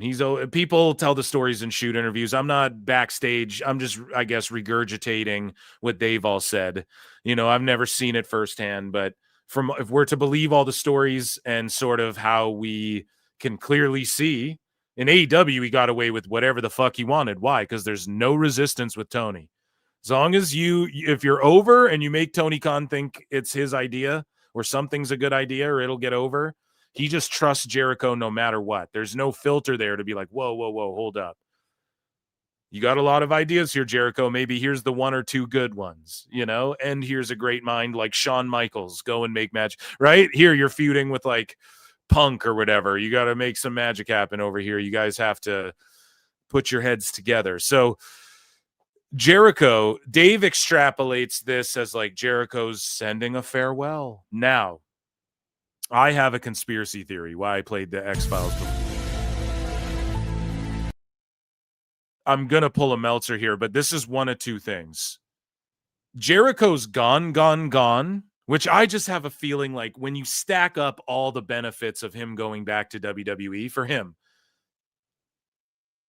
I'm like, I can totally imagine it. The benefits of staying in an AEW, none other than Tony Khan just throws astronomical money at you. Just like ungodly money where you're like, well, fuck it, like whatever. Which is, that's pardon me, that's what Husey says. Like Husey thinks that's what's going to happen. He stays Allegedly. In AEW for just boatloads of money, right? But he's already been there and done that. And I think the benefits for, Jericho likes fame. He likes relevancy. That's why he's talking to the Dudleys and the Hardys and putting TNA over and getting shredded again. And took a break from AEW. They're yelling, "Please retire" at him. He doesn't like that. He does, as Conan said, he doesn't want to get stopped in airports and asked, when's he coming back to wrestling? Conan. You know what I mean? He wants Lex, when's he coming back to wrestling? Me neither, dude. Hopefully the Rumble. But I could see Dave, since he's friendly with Jericho, he's floating this out there too, because he thinks he's going to help work the marks, Brian. No, is that too deep? Am I overanalyzing that? Is that too conspiratorial? Is Dave like working with Jericho via like trying to help get this idea of he's leaving over so that a bunch of people get worked by it, or what? I don't know. I'm not sure, but what I do know is that Jericho said that TNA Bound for Glory looked like the number 2 promotion, and it had the vibes of the number 2 promotion, and slowly it will become the number 2 promotion if this TV deal works out, and hopefully they don't lose steam. I was hoping they'd announce that by now, but here's Dave Meltzer's reaction to Jericho saying that TNA is number 2, or looked like number 2, at least in that moment. Chris Jericho on his podcast did a long speech about TNA. He had watched Bound for Glory. Said that TNA on that show looked like the second biggest company in the world. Arena Mexico 3 times a week looks better than that. Louder than. Oh my God! Oh my God! Can we please listen to the cope in his voice? He's quivering, buddy. He's like, "Oh, I mean, it looks. Oh, CMLL looks better than that." Listen about to this. TNA. Oh. He watched Bound for Glory. Said that TNA on that show looked like the second biggest company in the world. Arena Mexico 3 times a week looks better than that. Oh, he sounds like a girl who got broke up with. And I'm way prettier. My tits are bigger than hers, and you're way hotter than that. Oh my God. Let's listen to that one more time. Listen to the fucking cope and the trembling in his voice. Mexico looks better. Okay, he's talking about AEW, the number 2 promotion in America. Okay, American-based promotion. What is number 1? Okay, it's Canadian-based if you want to be technical about it with TNA, but the number 2 promotion, TNA, WWE, AEW, that's the conversation you want to. But in Japan, Brian, his lips quivering. So the TNA on that show looked like the second biggest He's company in felt the it world. right here. Arena Mexico 3 times a week looks better than that, louder than that. You know what I mean? Oh like my! Arena Coliseo looks, is basically not quite as big a crowd as they had for Bound for Glory, but not far off. And it's a louder crowd. And it's louder. Oh, what a cope. It's loud. You are coping and seething. You just can't accept what you're seeing. Yes, you're coping and seething. The truth it is scalding, and now you are molding and coping so hard. Coping and seething. Man, plus they hand out tickets for the Arena Mexico shows. They're free. Oh, I mean, that's what JJ's saying here in chat. Okay, and he always stresses that to me as well, like every time we discuss the topic, and so that needs to be noted. Okay, AAA, Triple Mania, the One Day Librera shows, they're hotter. It's New Japan Tokyo Dome. Come on, AEW, every pay-per-view looks as hot as that. Well, I wonder what his motive is. I think his motive is he's going to WWE. Very well may. At best, they look like the number 5 promotion in the world. At best, the number 5 promotion in the world. So now Dave is just burying fucking Jericho. Stupid idiot. Because he's butt hurt. Because Jericho said TNA's number 2 and Tony Khan is fucking Dave's son, so he can't handle it. It's the greatest thing I've ever seen. Oh man, it's so funny. Glory. I can't see. Although they did look better than AEW when they were at the 2300 arena. I mean, that's true. But whatever. I mean, Chris is a smart guy, and I'm sure he's got his game plan, and I'm not sure I know fully what it is, but basically it got a lot of people talking. It was interesting.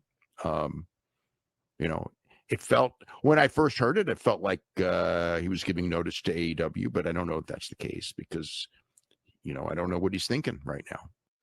The problem is that I think Dave's lying, and I think he knows what Jericho's thinking, and I think Jericho is going. I'm leaning more towards he's going to end up staying in AEW for boatloads of money. I'm not joking, because the rumors are as well that Edge and Christian may have signed again big deals. MVP just did as well. It's like he's kind of signing these legends to, I want you to help get the next generation over, that sort of thing. So I'm kind of leaning that way now because I think Dave's bullshitting. I don't know what he's thinking, but he's got a plan. But I mean, I'm pretty much stooging what it is. But without stooging what it is. That's the vibe I get from Dave. Chris Jericho on his podcast. But I don't know, man. If Jericho's smart, he returns to WWE. Let's just be honest about that. So here we go. Here's another clip of them talking about Jericho putting over, or this might be the same clip. Did they double post it? We had Jericho on his podcast putting over TNA, which of course has everybody talking. Or is this just Brian? What an interesting. Yeah, it's just Trying Brian here. Let's hear what Filthy Tom Lawler and Trying Brian he made there. I was so impressed with Bound for Glory, he said. He was so impressed. That crowd looked huge. was a WWE level crowd. Place was packed. I was watching this, not saying anything out of school here, but comparing it to watching Dynamite. And here's my problem too. So now you guys are about you motherfuckers who glaze Jericho, just glaze him when he's being Lionheart again and marking out for his old gimmicks and doing dinner debonair and doing mimosa matches and shit. He's a genius. He can get anything over. A little bit of the bubbly, Bryan. You're just fucking glazing him. Now all of a sudden, Bryan and Meltzer know more about pro wrestling than fucking Jericho when he's assessing what he saw at Bound for Glory. It's like, fuck you. When we were at the ECW arena, which looked like a Tony Condello taping. Wow. That was the comment that I was like, what? You could have just left it at putting over TNA, but bringing up the ECW arena tapings and burying them, comparing it to deeper a Tony than a Condello Philly taping. mobster. Ugh. I howled at that one. So anyway, yeah, I don't think he's long for AEW, or he's working everybody, and they've got a new deal, and he's going to debut tonight. We had Jericho tonight. Do you see that? Because this Time Cop, I think this was on the day of Blood and Guts, and everyone anticipated as well, or like in the sicko spheres, right? People were like, someone's going to debut or like return or whatever the fuck. I think I want Jericho to be out of there so bad, but when Dave's like, I don't know, he could be working. It's like, okay, we know Tony's phoning him. Like, is Husey accurate about his fucking assessment? I don't know. And Lex doesn't know either. But speaking of not knowing shit, Bryan Alvarez goes off. Typically, Bryan is trying and crying and lying. At least in this instance, he is crying about AEW. I don't think he's with Dave, though. He always does it when Dave's not there. He goes off on these, like every now and again, he'll give us one where he snaps, but then it always turns into Dave just going, Bryan, no, but Bryan, right? No, but in WWE, it's all about drawing money, Bryan. It's about nothing else. Like he always does some shit like that and interrupts Bryan and doesn't let him melt down. So Bryan at least melts down here in front of maybe Dave sitting here, but I think it's just Filthy Tom Lawler again, who gives him the space. I'll never shit on Filthy Tom Lawler. I'm a big fan of his both MMA and pro wrestling careers. And so him and Lance Storm give Bryan the chance to at least vent about this ridiculousness. Here's the thing. When this was announced yesterday, was there anybody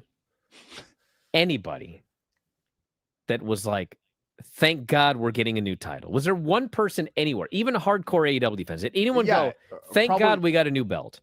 Probably some of the lower tiered roster members. Well, was there? That's a great point. And also, yes, dude, there's sickos, at least on Twitter. Any fan, and you know who they are, Bri, because they're the guys you don't block. And who was clamoring for a brand new belt? The answer is no. Yes, some of the lower tiered roster members. Now, what I saw yesterday, and this is from AEW fans, so don't get mad at me. This is from AEW fans. I saw two reactions to this title yesterday, okay? The first one was people said, when I saw this, I thought it was a meme. I thought it was a joke. They actually thought that it was like some silly thing, that there really wasn't going to be another title. And then like the real hardcores, the best I saw from the real hardcores was people that went, I mean, it doesn't bother me. No, Alvarez, this is like, go look at Drain Bamager. Drain Bamager posted the funny shit. He was like a slingshot. Willow hit a slingshot alley-oop bomb into the cage, and that's what busted Sky Blue open. Fire emoji.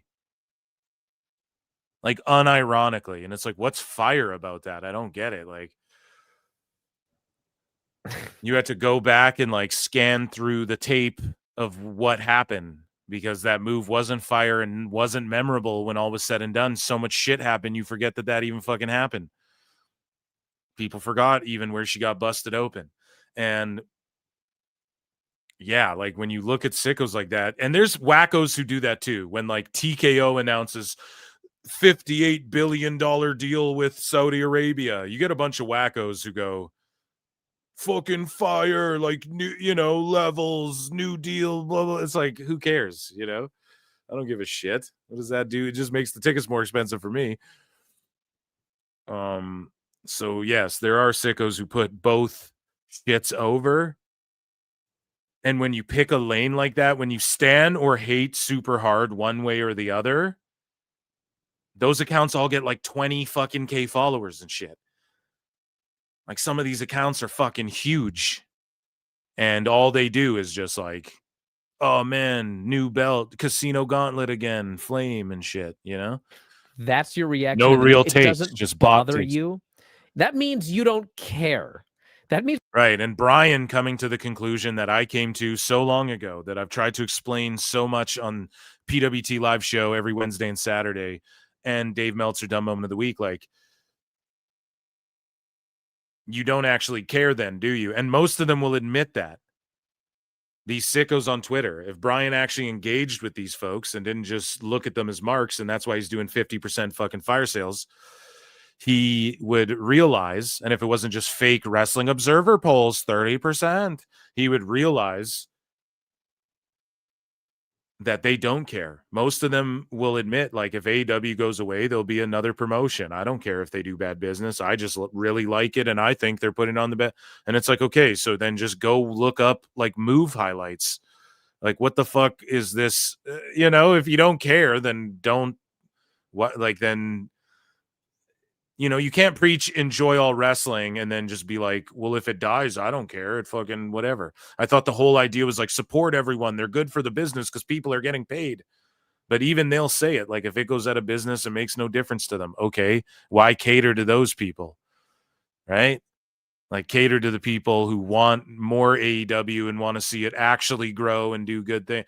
I mean, people have been going over this for years. It's getting repetitive and silly. we're adding a new title that you don't care about. They don't. They We don't care need about any another of title that you don't care about. Monet's got 12 of them. Monet's got fucking 12 of them. And so, again, at least Bryan's willing to cause that shit out. Call that shit out. Right? But at what point is it too little too late? Speaking of too little too late, Dave Meltzer talks about, the big data plus panel, and how he talks a little bit about the WBD deal, and he says this is the biggest story of the year. Meanwhile, he's not covering it. He's not covering it accurately. He's not covering it fairly. He's not going as in depth as people like Switchblade or Nicolo Piccolo do just on Twitter when they read these articles and actually dissect this shit. And if Dave were, he would understand that this shit's blowing up in his face and just proved him wrong entirely about all the shit he's been talking forever. So here's just a quick clip on him. This is the biggest story of the year.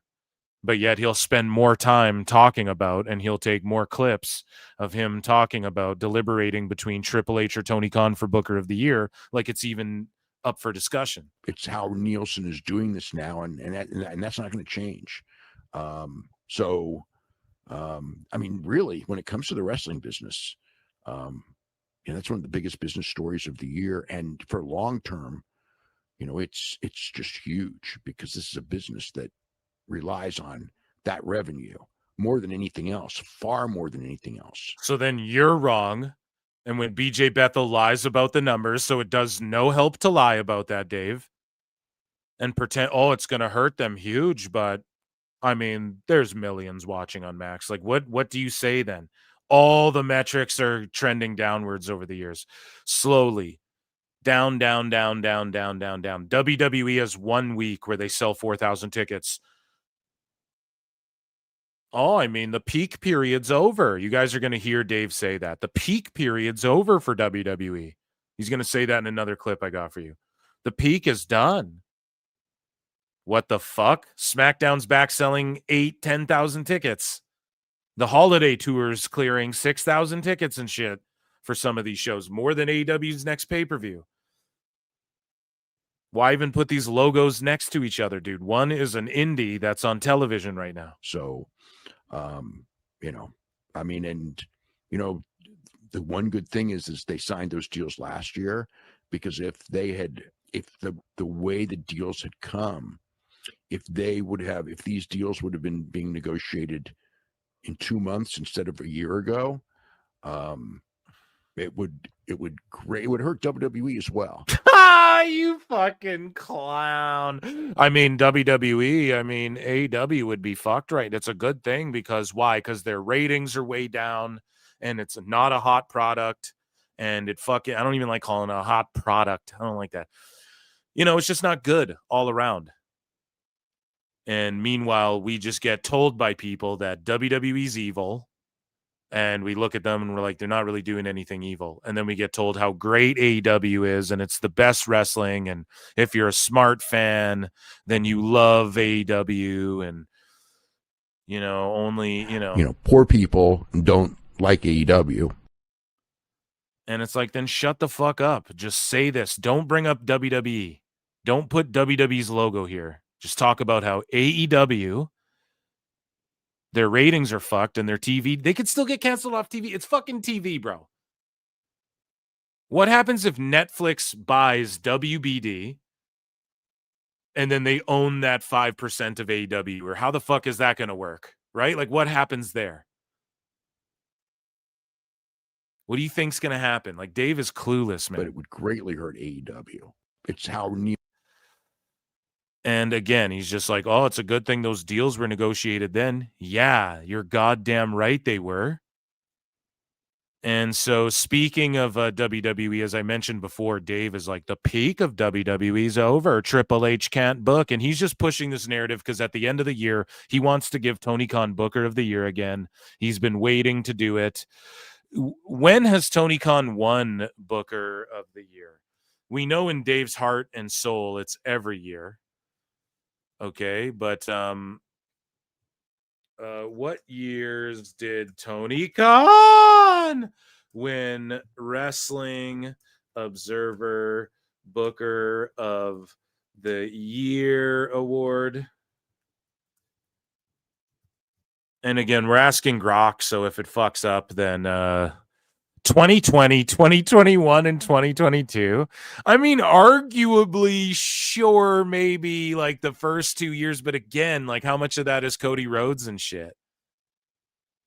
So he three-peated, and then Dave is now wants to push this narrative, and even the Observer readers understand it's Triple H, because according to Dave, it's just about drawing money, Brian, at the end of the day. Pro wrestling business is all about drawing money. But then meanwhile, they're not drawing any money. They're losing tons of money. Remember Dave was like, oh, all that money coming in every week. It's like, now he doesn't say that shit. Why? Because that shit blew up in his face and they're getting fucking sued and he's a dummy. And they don't have money. They're losing fucking money every week. And he's sitting there pretending that they're making money every single week. And they're fucking not. And it's blowing up in their face. In all of their faces. Just like Dave doesn't say, including the max numbers, because he knows that his card's about to get pulled on that shit as WBD becomes more transparent with Nielsen data, etc. And Dave also discredited all this other... People were like, this number reported whatever. And he's like, well, I can't remember the names of these things. That's a PS Vista. They use sonar to track. I can't remember the names of these companies, right? But Dave's like discrediting certain, and he's like, go with Nielsen. Meanwhile, Nielsen and WBD are like working together, and over the next year, they're going to be more transparent. That shit's all going to blow up in his fucking face. And he knows it. But with so what he's trying to do is go back to his old games, okay? Because you can't teach an old dog new tricks. And Dave is just going back to, well, we can just lie in our magazine and say that there's no way Triple H was Booker of the Year and Tony Khan was Booker of the Year. That's how we'll make this the better company again. And so he's saying WWE's peak is over. Why? Because Halloween happened and the World Series happened, and they sold a couple bad houses for SmackDown, which weren't even really that bad because they were like 4,000 to 6,000 people, and now it's turning right around instantly? Or are you just bullshitting, Dave? The peak is over, without a doubt. A lot of the peak is in over. the sense of this year, I think. Peak. What the fuck does that even mean? So when did AEW's peak end? Why are you saying it's the best wrestling ever? It's funny, too, because Dave's like, well, the thing that people say is the best isn't always the best thing. It doesn't sell the most. And it's like, okay, but you say this is the worst. And then you say that other thing's the best and it's selling the least. So why can't that apply? The thing that people say isn't the best sells the least. You know what I mean? Stop your fucking mental gymnastics. Just shoot straight. I think it might have Shark stopped brain a little monster. earlier if it wasn't for Cena. And if Cena's really gone, and I think he probably is, next year I don't expect, it's going to be instant sellouts unless you're talking about, SummerSlam and Mania and all them. They'll do well for years. So again, it's like, so Raw's still selling every show, 13,000, 12,000 every show, 16,000 every Raw, dude. Cena's dates are all announced. So they're not, because when Cena's gone, so all these other Raws that are doing 13,000 people and Post Malone's in the front row and there's no Cena, what about those shows? It just doesn't even make sense. This is cope, bro. Years. Don't make me play the fucking song again. But the rank and file stuff, I think it's going to be a little bit down, and AEW is still the same. It's not. There's no sign AEW is still the AEW same, either, but just like 100% less people showing up to every show. They're getting outdrawn by like 12,000 people. Raw will do like 14K.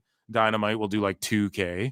Same with AEW. He just always has to compare the two. No, it's TNA and AEW, and that's it. Numbers. So it's just that. And then, the TV numbers, the Monday Raw, which went against football in the World Series, was the second lowest that they've ever done. Collision was tied the lowest that they've ever done in 18 to 49s.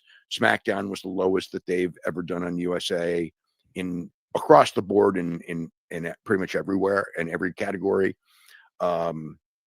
Dynamite did a low number against the World Series. NXT on Tuesday was not against the World Series and still did a low number, although you could say maybe that's election day. And it Dave said that there was a good movie on the Free Flow channel when it came to AEW one time. But election day, it was probably that. If it was AEW, you'd be like, everyone was watching the election, Brian. Holy shit, man. Restore the feeling in your scalp, although you could say buddy. Maybe that's election day. And it probably was, honestly. That's probably fair to say. So there's still that reason, but these numbers are still, in the last week, are very low. Yeah, especially for AEW. The peak is over. And they were not that bad for WWE in comparison, and then they just bounced right back. Meanwhile, AEW hasn't bounced back to 600K. SmackDown had 200K more people tuned back in. Okay? Glaze Meltzer needs to address that there was no 200K that magically reappeared for AEW.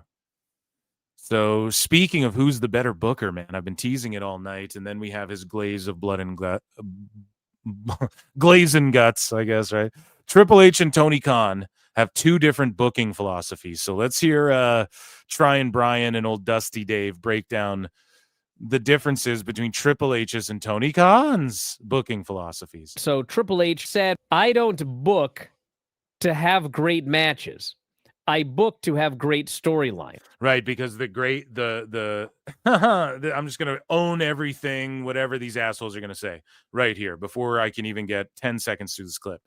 Right. His job is to book. He can't go out there and wrestle for them. His job is to book great storylines.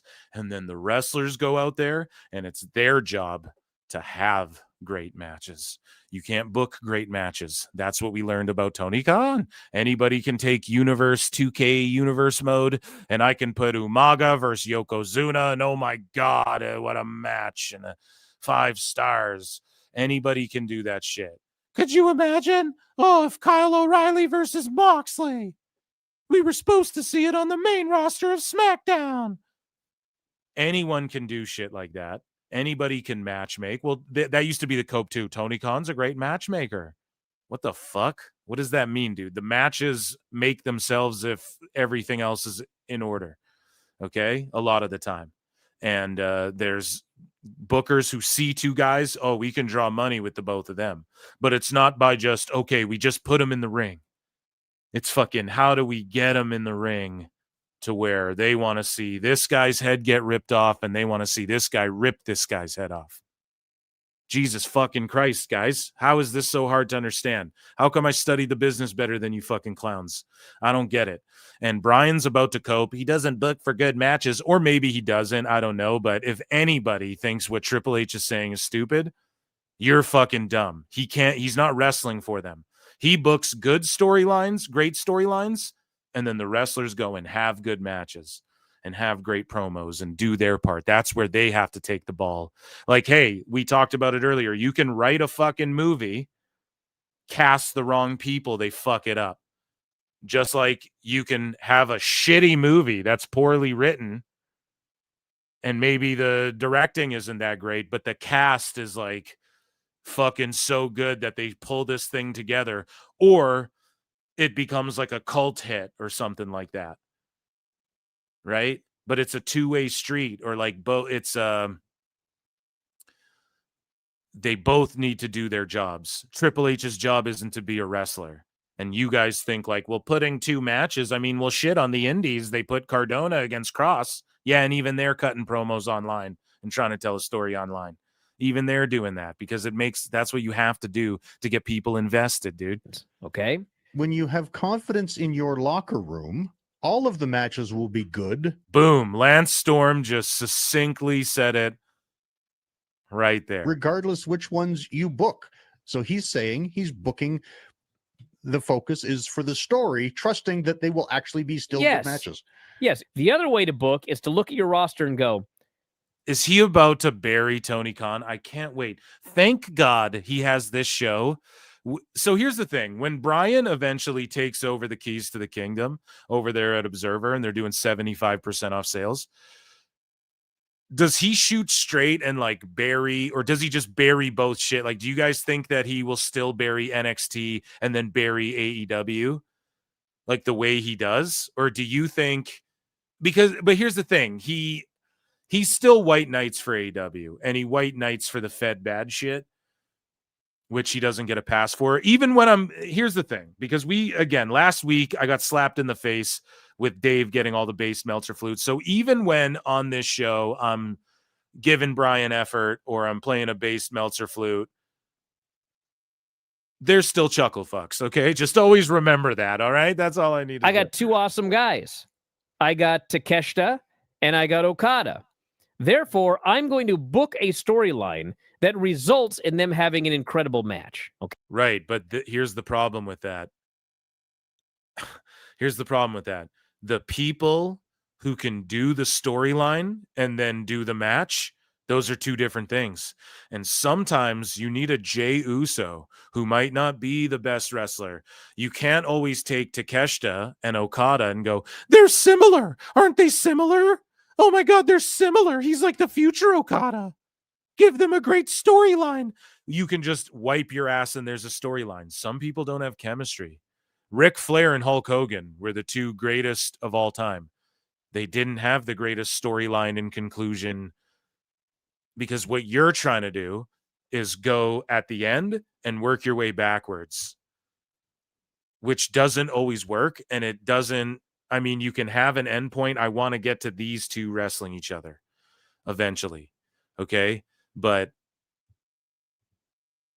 And WWE, I'm sure, does that too. I'm sure they're like, okay, we want to have Like Orton versus Cody Rhodes at fucking WrestleMania 42 or 43 or whatever the fuck. We want to have that match. We need to get there. And then you address the variables throughout, the uncontrolled variables throughout the year or whatever. The problem is that Tony Khan, all he does, you have to have a mixture of both, bro, is the point I'm getting at. You can't just do it one way. You can't just only go, well, Moxley and Garcia would be a good match. No, it wouldn't. And that's the problem too. A good match is who the fuck is over. Okay, Hulk Hogan and The Rock, one of the greatest matches ever, WrestleMania 18, the greatest match ever. Why? Because they were both so fucking over. They could have done half the shit they did, and it still would have worked and been insane. And why? Because the people cared, and their body of work and the stories they told leading up, what that moment meant. For instance, AJ Styles and Cena, the same thing. Now we're using like the legends of legends, like the peak of the peak legends. So when you don't, like, you can just put people in the ring and go, we want to get to this matchup, right? But when it's like Osprey and fucking Fletcher, why would anyone care about them? They've done nothing like legendary on TV that's noteworthy, that people know en masse, that like the casuals know. The casuals know The Rock and Cena fought at Main. You know, the casuals know Hogan fought Rock, or Hogan slammed Andre, or whatever the fuck. And if you want to take it back all the way, and I know even WWE, like the casuals, well, I think it's become more casual. That's obvious by the amount of fucking tickets they're selling. I mean, that's, who else is buying these but casuals on top of big time wrestling fans? But the point I'm making here is you can't, like, Alvarez goes, that's one way of booking. Okay, I guarantee you that Triple H looks at Raw some weeks and goes, okay, Penta, or okay, for this is the perfect example. Sami Zayn, you go out there and cook with Black. Next week, you're going to go cook with Rey Fenix. Next week, you're going to go cook with John Cena for the U.S. title. So you do that. That's one element of the show. Can't be the whole show that way, though. And sometimes when you write storylines, the big match isn't in, oh, well, these guys will have the biggest match. Like sometimes the majority of the time, the best payoffs come from telling the story properly and getting the people who can take that story there. That's a huge part of it. Like, does Bryan Alvarez really think that you could, well, maybe he does. Maybe he agrees with me in this clip and I'm just jumping ahead, but just for anybody who thinks, and because Dave Meltzer, and this is Dave Meltzer dumb moment of the week, and he fucking says this all the time, like you could just plug anyone in there. WWE could plug anybody into this machine. Anyone could have been Stone Cold. Anyone could have been Hulk Hogan. He has that attitude. And it's like, no, bro. Do you, like, if you plugged Brutus the Barber Beefcake into Roddy Piper's storylines that he had with Hogan, would it have worked? Fuck no. And that's a huge part of it, that just matchmaking can't get, like, doesn't provide, you know, just matchmaking. You might have you could have the best story in the world, but if you don't cast the right people, then the match ultimately doesn't matter, because if they don't get the fucking story over, then how's the match going to get over? And even in the Sami Zayn US title thing, they establish, well, it's a unique opportunity where he's having an open challenge. We don't do that all the time in WWE. There's not open challenges all the time in WWE. They're doing a lot more title switches now. But anyways, let's hear what Bryan has to say. Okay. There's nothing wrong with either. Okay. Obviously, Tony will put together like a bunch of great matches for a pay-per-view and book backwards so that he gets to these fantastic matches. Okay. And I don't even think he always does that. I mean, it's the same thing. He's just going to have great matches. There's so many guys. But Triple H is not looking at the roster and going, I just hate how the insinuation is that people aren't having great matches in WWE. Have you been watching WWE? Do you know what people enjoy, what the masses think is good wrestling? It's fucking nuts. You know, it'd be a fan. And if this, it's supply and demand again. So if this was the snooty, great, awesome, poor people don't like AEW, you know, wrestling. poor people don't like AEW. If that was the God's honest truth, then Tony Khan would be charging a premium and hosting these small elitist hoity-toity snooty. But instead, you got Paul Walter Hauser out there saying, WWE's ticket prices are going to make it an elitist snooty thing. And it's like, oh, you mean like AEW did? And their tickets are fucking dwindling. You can't. It's entertainment. The best entertainment garners the widest audience. It's just that fucking simple. Fantastic match. Rey Mysterio Jr. and Phoenix. Therefore, I am going to book backwards from there to put the best marketed shit too. People go, oh, well, they have the most marketing. They have more marketing. More marketing doesn't mean shit. Tron had tons of marketing. Fucking bombed again. Because people don't give a fuck about Jared Leto anymore, and they don't care about Tron for the 1,000th fucking time. Third time or second time or whatever now. Third time, I think, right? They don't give a fuck. Doesn't matter how much marketing, but marketing's part of the art. Like if the trailers aren't slapping, if they don't hook you with the marketing, then they're not going to close on the fucking sale. Do I got a Mark Cuban Shark Tank your ass? We were just watching Shark Tank on the members show every Monday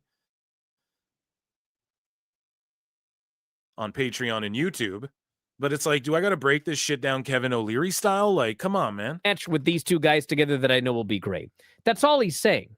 I think the best illustration of what Hunter means is if you have a guy like Sami Zayn, boom, he's clearly going. What the fuck? Good old Canadian boys. We get it up north here in our igloos here, okay, buds?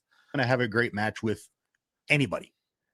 He almost always has the best match on the show anyway. So with a guy like that, you're better to look at him and go, okay, what's the best story I can tell with him? And your Bloodline one is a great example because that caught fire and really helped ignite business when it happened. And that shit gets over more than Tony's method because that's a bad method that other So Triple H said matchmakers tried in the past. And that's what Jim Cornette tried to fucking warn everybody about. Thank you, fuck you, bye, boom. He tried to tell everyone that's what was going to happen in this situation. And so moving along here, Dave Meltzer discusses who could be Booker of the Year. And he says, I don't think Levesque has a chance. Compared to who? So this is the other thing, too. Doesn't have a chance compared to what? Just Tony Khan. How many people are in the running for this? Who books TNA? Carlos Silva? I don't even think he books it. It's like, who the fuck books that show? Compared to who? Rossi Ogawa again? Who can you compare the booking to? It's either you're going to give it to Triple H or Tony Khan. Stop playing fucking dumb. He doesn't stand a chance. Against who? Tony Khan? Bro. Fuck you talking about? I don't think that Levesque has a chance to win Booker of the Year, even with the business. And I think that the Cena turn is going to be the reason why. Story-wise, it was terrible. I guess that's story-wise, it was terrible. The thing that broke social media, got a bunch of fucking casuals to jump back on board. The thing that broke the internet, that Cena fucking heel turn. And it's just one thing he clings at. That Cena heel turn was terrible. And again, who is it terrible for? Who is it terrible for? Like, I'm sorry. It's his final run. He did everything. We covered this on the live show as well. Cena did a heel turn. We got to see him turn back mega babyface. Like, it wouldn't be as sweet now if he just babyfaced the whole way through. We'd be tired of it. We'd be like, man, we're sick of Cody Rhodes and John Cena both just white meat baby facing it up. White face. That's what Tony Storm did during Blood and Guts. White meat baby facing it up every show. We'd be sick of it. But the fact he turned heel, and again, it's like, well, that's terrible booking. The story sucked. Okay, but you guys all wanted to blame The Rock for that. So how do you even put that on Triple H? Do you factor that in? What about Tony Khan? His booking's so bad, 2 wrestlers left the show instead of working the match they booked him in. Do you factor that in? You know, like, that's the way we put it. It was just they had no story. They went out there and it's just like, we're going to turn him heel to shock everyone. Shocked everyone. Everyone wanted to cheer him as a heel, which they should have figured. No, they booed the shit out of him, Dave. They booed the shit out of him, and people did cheer it because it's Cena. It's just like when he was a monster babyface, and half the crowd was booing him and cheering him. He's just polarizing. It's John fucking Cena. He's bigger than any pro wrestling company, any one pro wrestling company. And his whole blaming the fan stuff, it just didn't work. It's it's something that like it was like a high mid card act. Except it was No, it wasn't. It was classic, old school, literally day one, repackaging day one. You fans turned on me. Just repackaging the oldest fucking trick in the book, and he's so over it worked. And you're a mark. John Cena. Then he turns back with no good reason. Just because The Rock left. So again, do you put that on Triple H? Does that mean that Triple H isn't a good booker? Or does that mean, again, Cena just went oldest trick in the book? I lost my ways, just like 101. He's so over, he can get away with it. WWE is typically serving up stories like Drew and Rhodes, Drew and Punk, The Bloodline, which was just absolutely monstrous, a monstrous storyline for years. The Judgment Day, Dirty Dom and Liv and Rhea and everything they went through. They're serving up these stories that we're just super into along the way for the last how many years, okay? I just don't think that you can take the one fault because The Rock fucked off and go, yeah, that was just so bad and dumb. It's like, yes, you get a pass from time to time in the unpredictable world. When it's all shit, you get less passes. That's why, Dave, you and your reporting and Tony Khan's booking get less passes. Dave's trying to construct this narrative, and we're here to knock it down. Well, we all admit it failed. Okay, but what okay, failed? even if The sellouts, the babillion t-shirts, everywhere he went, he was still doing like that town's shirt, even though he's a heel, and he's selling a babillion shirts, and it's sellouts everywhere. And they're doing good ratings, and you're just looking at this Halloween shit as like it's the end of WWE. We admit it failed. Come up with a story to go back. They didn't even bother. It was just like, so that's where, like Booker of the Year, Paul won last year, and I don't see him. So one bad story. Tony Khan would. What about all the bad stories Tony Khan has dished up this year, dude? Tony Khan would have won, except for Nielsen. I'll say it's like this year, AEW pay-per-view, best year of any company. And this is the other cope too. Dave lies and says that all the pay-per-views are up, the pay-per-views are up, the pay-per-views are up, the pay-per-views Liar! are up. Meanwhile, the houses are down, the TV ratings are down, everything's down. That we can visibly see. Everything that we can measure and that's tangible. And that's palatable. No, none of that. That's all doesn't reflect how their pay-per-views are just selling like hotcakes. How? Liar! You're a fucking liar. You goddamn liar! You're a fucking liar and a shill con artist. Ever when it comes to pay-per-view itself. TV generally good on Wednesday. And you're a Tony Khan artist. Collisions hit and miss. Didn't feel important, but sometimes you had good matches. But the Wednesdays, most of the time, really freaking good TV. All the momentum, and then the Nielsen thing changes, and now it looks like they collapsed. And it's really hard to vote on Booker of the Year when it collapses. So I think Booker of the Year is going to be very interesting. Till I collapse, I'm spilling these raps, Bryan. So here is Dave again. He's talking with Garrett or Gary or whatever his name is. My Mexican friend, Bryan. And he's looking ahead at the year-end awards, and he says he doesn't see a lot of big awards for WWE. I don't see a lot of big awards. What, your goofy-ass dumb awards that no one cares about, that less people... You're doing 50% off fire sales and less people vote in your awards than ever. Just like AEW, less people are watching and participating than ever. Let's take a look at a couple of the year-end awards here. Thoughts on the Luthez Ric Flair Award? I think it's Mystico. Pretty solid on it, actually. It's Hitchacero, Brian. Just in from Phil Marks of PWT. He says, It's Hitchacero. It's Mystico. I told you It's so. El Dorado. I watch him every week. The business. So I watch him every week. So he's going to win the Ric Flair Award. Is great. The reaction is great. He's been in major matches. Major matches. His performances have been very good. I mean, he's not the best wrestler in the world by any means, but his matches have been pretty damn great almost all year. I expect Adam Page to do well. Cody should do fine. But I don't see Mystico. To me, is a very Mystico is very clear. Category? It's crazy how he just talks about it like it's a race. Should do fine, like what? What does that mean? Do fine, like the best supporting actor Cody Rhodes will get if Adam Page does well and gets the Wrestler of the Year. It's so goofy, most so out of outstanding. touch. I mean, it would have been Ospreay. He got hurt. It would have been Ospreay because I would have given him all of the stars, and I just know that it would have been him if he didn't get hurt. It just would have been, because this is all just made up in my mind, and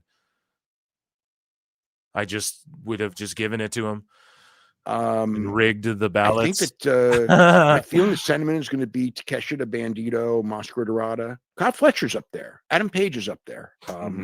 For what? Up there for what? I can't come up with anyone from WWE. Just the Ric Flair Award? Maybe Io Sky. I don't see like a lot of big awards for WWE. Obviously, Io Sky for Women Wrestler of the Year, but I don't even think she's a lock, because I could see, like I said, Sai Kamatani for that one. Oh my God.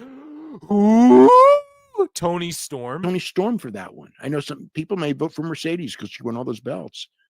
Oh my, because she won all those belts. Dave, if you think that your readers and your audience and your votees are going to vote for Monet because she has won a bunch of belts this year, you're all fucking marks, and you should like disavow them. You what? You fucking mark! Be like, yeah, that doesn't win you this award. Okay, so speaking of Ric Flair, we have just a couple Dave Glazes, under 2.5, guys, right? I tried to bring it down a bit. I thought we were going to hit the 2-hour mark. Next week we will, again, refining the show here. It's been an amazing one, but an update on Ric Flair. This is why he wasn't at Blood and Guts, allegedly. I threw this in here last minute, according to Bryan Alvarez here. He was there, and we saw photographs. He cut a promo, and he has a health. What happened to Ric Flair? I guess is Dave here there. too? Yay, He Dave! suffered a torn rotator cuff. I believe it was from a fall, but I'm not sure. It was from doing push-ups on a bar floor somewhere in Jacksonville. Exactly how he got it, but he just got it. And he went to the show, and he came out to talk to the fans. He took his arm out of a sling because he didn't want them seeing his arm in a sling, but his arm was in a sling. And he was booked to appear on the show. And I don't know if he was going to be in that Steamboat angle, but he would definitely it probably was the case. I would think it's a pretty good chance that was the case. And just felt that, he couldn't do that angle. So, he was probably going to be in that angle. Move along. Don't re-say the same thing in 3 sentences. He was in a lot of pain. So he actually went home after he did his promo, which was before the show started. So he was there, but he's hurt, so that's the deal. What happened to Ric Flair? So he injured himself doing push-ups on a bar somewhere, at a bar, doing the plank challenge on a bar floor. And then Tony paid him anyways and accommodated him, and he just cut a promo, then dipped out. That's the most Ric Flair shit ever.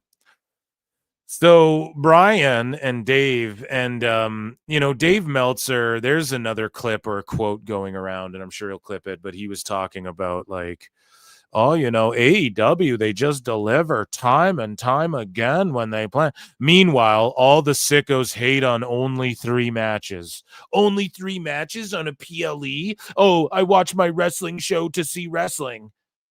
Meanwhile, what about any of that was wrestling? It was just blood, carnage, mayhem, stunts. You could argue none of that was even pro wrestling. And then they had a falls count anywhere match, then a big brawl backstage. So 3 matches and then just a million people fighting. The cages didn't matter. People were just escaping cages and shit. Zero psychology.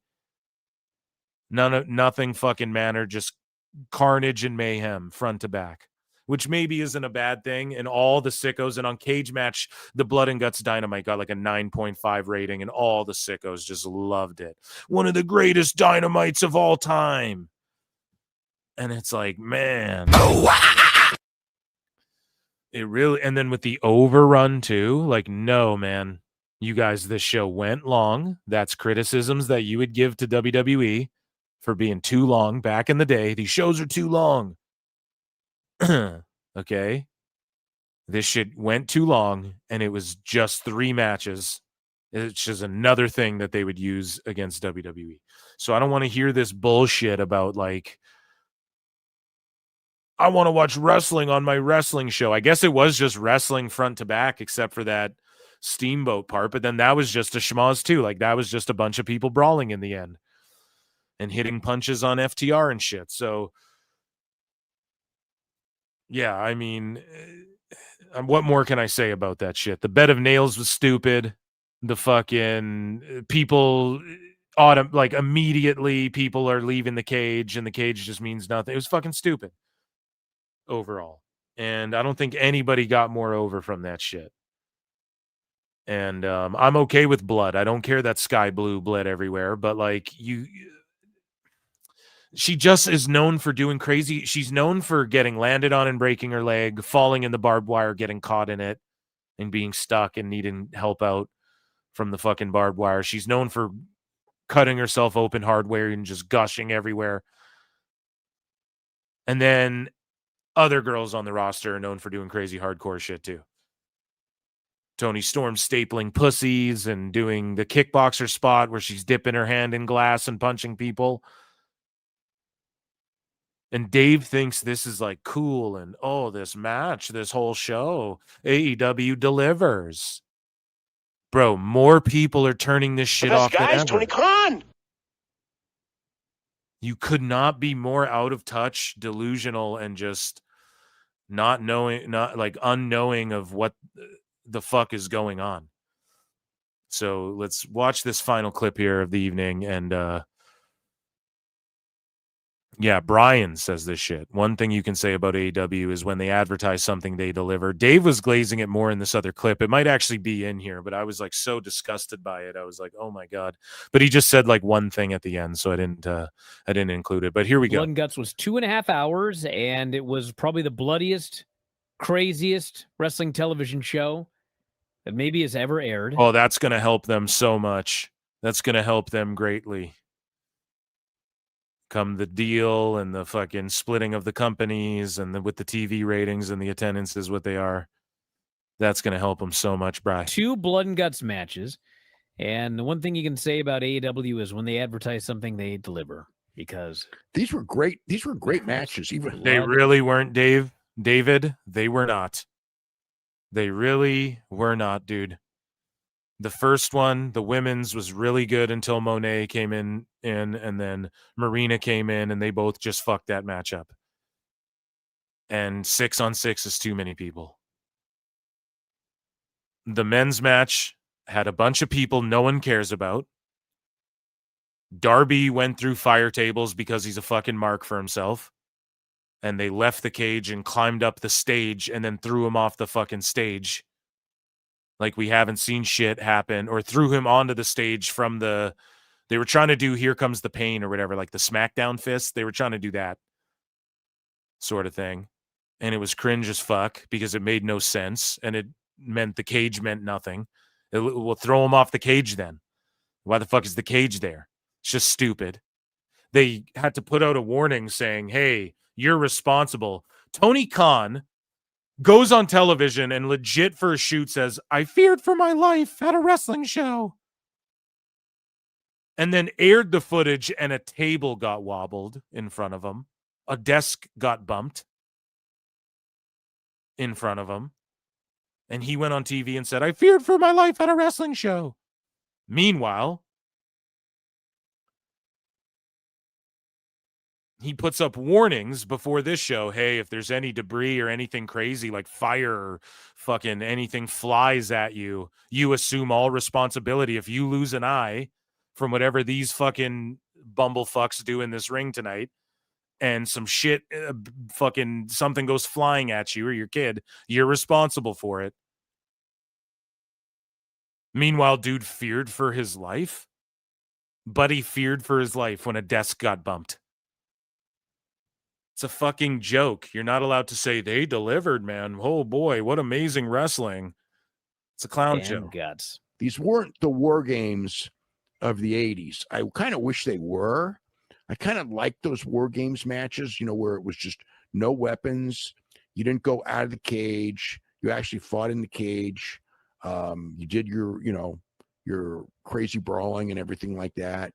You had your blood. I mean, this is just like broken glass and more broken glass and thumbtacks and getting out of the cage and climbing through the little hole in the cage for the women did, and getting to the top, Mark Briscoe and Wheeler Yuta. There was so much stuff in these. Yeah, all that shit was trash, garbage. Seen it before, except for the fucking crawling through the holes in the cage. That's a shitty cage design. It means the booking was bad. If the booker books a cage match with the idea of trapping everyone in so they can fight each other, but then even in kayfabe, the fucking ladies can crawl out and shit like that, and Orange Cassidy and Daniel Garcia can crawl through the holes, then that's bad booking, because that's a shitty, bad, dumb fucking cage design. And it just defeated the purpose of what the match was supposed to entail. And it's not that you can't ever leave the fucking cage, but it's like, oh, Yuta and Briscoe went up there. Who gives a fuck? What did they do? Who cares? It amounted to nothing. Matches. But they were spectacle. And I mean, I think it was one of the best TVs that they've done, for crazy wrestling, and they had, look, I'm best not a TV fan. shows they've done for crazy wrestling. So like what? Like, oh, it's the craziest shit they did, and it was the best, craziest show compared to what? The Texas Chainsaw match? Like, what does that even mean? Of bloodbaths, but when you advertise a show as blood and guts, okay, and then you deliver blood and guts, I think that people who will complain about it, I think that it's no, that's not a cop out, dude. Oh, it's like, it's the pay-per-view Bad Blood, and then you see some blood. No, you're being a mark. Shut the fuck up. We didn't see any guts, so shut up.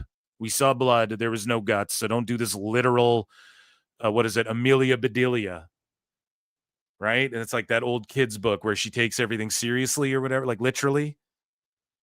Don't be literal, Dave. Like, no, it was called Blood and Guts, so if you complain about it, I mean, it's what they said it was going to be. They didn't say it's going to be crawl out the cages. We built these cages so that Darby could jump through fire. You were warned on the stage, not in the cages. You have no right to complain about blood in a freaking blood and guts match. So, and blood and guts. Dave, it's called War Games. They just called it that mark shit because Cody Rhodes couldn't get the name War Games. He couldn't retain the rights to that. And they got in trouble for trying to do Bash at the Beach or whatever. And so they call it Blood and Guts because Tony Khan's a mark, and they fucking came up with a terrible name. Oh, it was too much. Blood and Guts is a terrible name. And everything like that. And you know what? It's a blood and guts match. That's what they are. When you advertise a blood match and you deliver a blood match, you're only doing exactly what you advertised.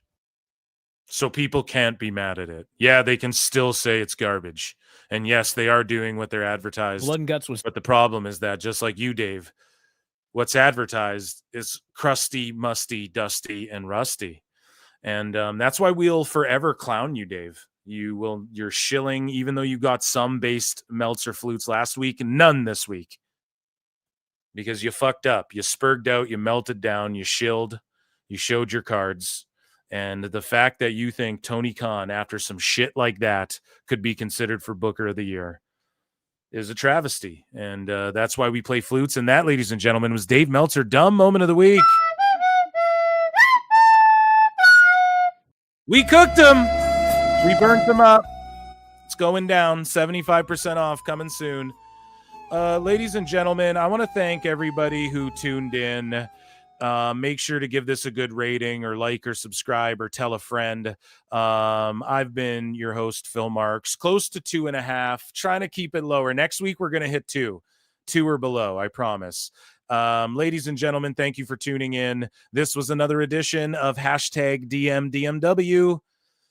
Guys, what else? PWT podcasts, make sure you check those out. PWT live show, episode 200 coming up of the live show. Okay, it won't be this Saturday's edition, but this Wednesday's edition. So make sure you tune in for that spectacle. Until next time, I'll see you guys in the Upside Down. Fuck you, Dave.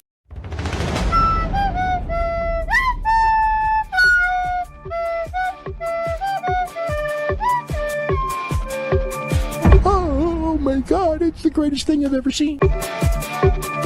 You're overdue. I just felt it's something that makes you look good, and that's cool, and you know, I'm all for it, but I think you need to tone this down because now it's getting intrusive to the show. But they can go in the afternoon for a US Hold show, on a second. as they did there, and they Dave? can do 180,000 buys for an afternoon show, which they've also done for All In. So Okay, we hold know on. they can do. We know they can do big. Can I numbers for an continue afternoon this before you cut me off? We Yes, know go ahead. one thing. Yes. We know it No, I'm might not- have done well because I'm it went not- on first. I'm not saying it would. Here's my thing, Dave. But here's okay. Wait. Okay, here's the thing. Oh my God, it's the greatest thing I've ever seen. I mean, it didn't mean anything to me. It was just a match. That's the problem, Dave. It should mean something to you. Give him a quick squash win just to show that, like, you know, he's not a loser.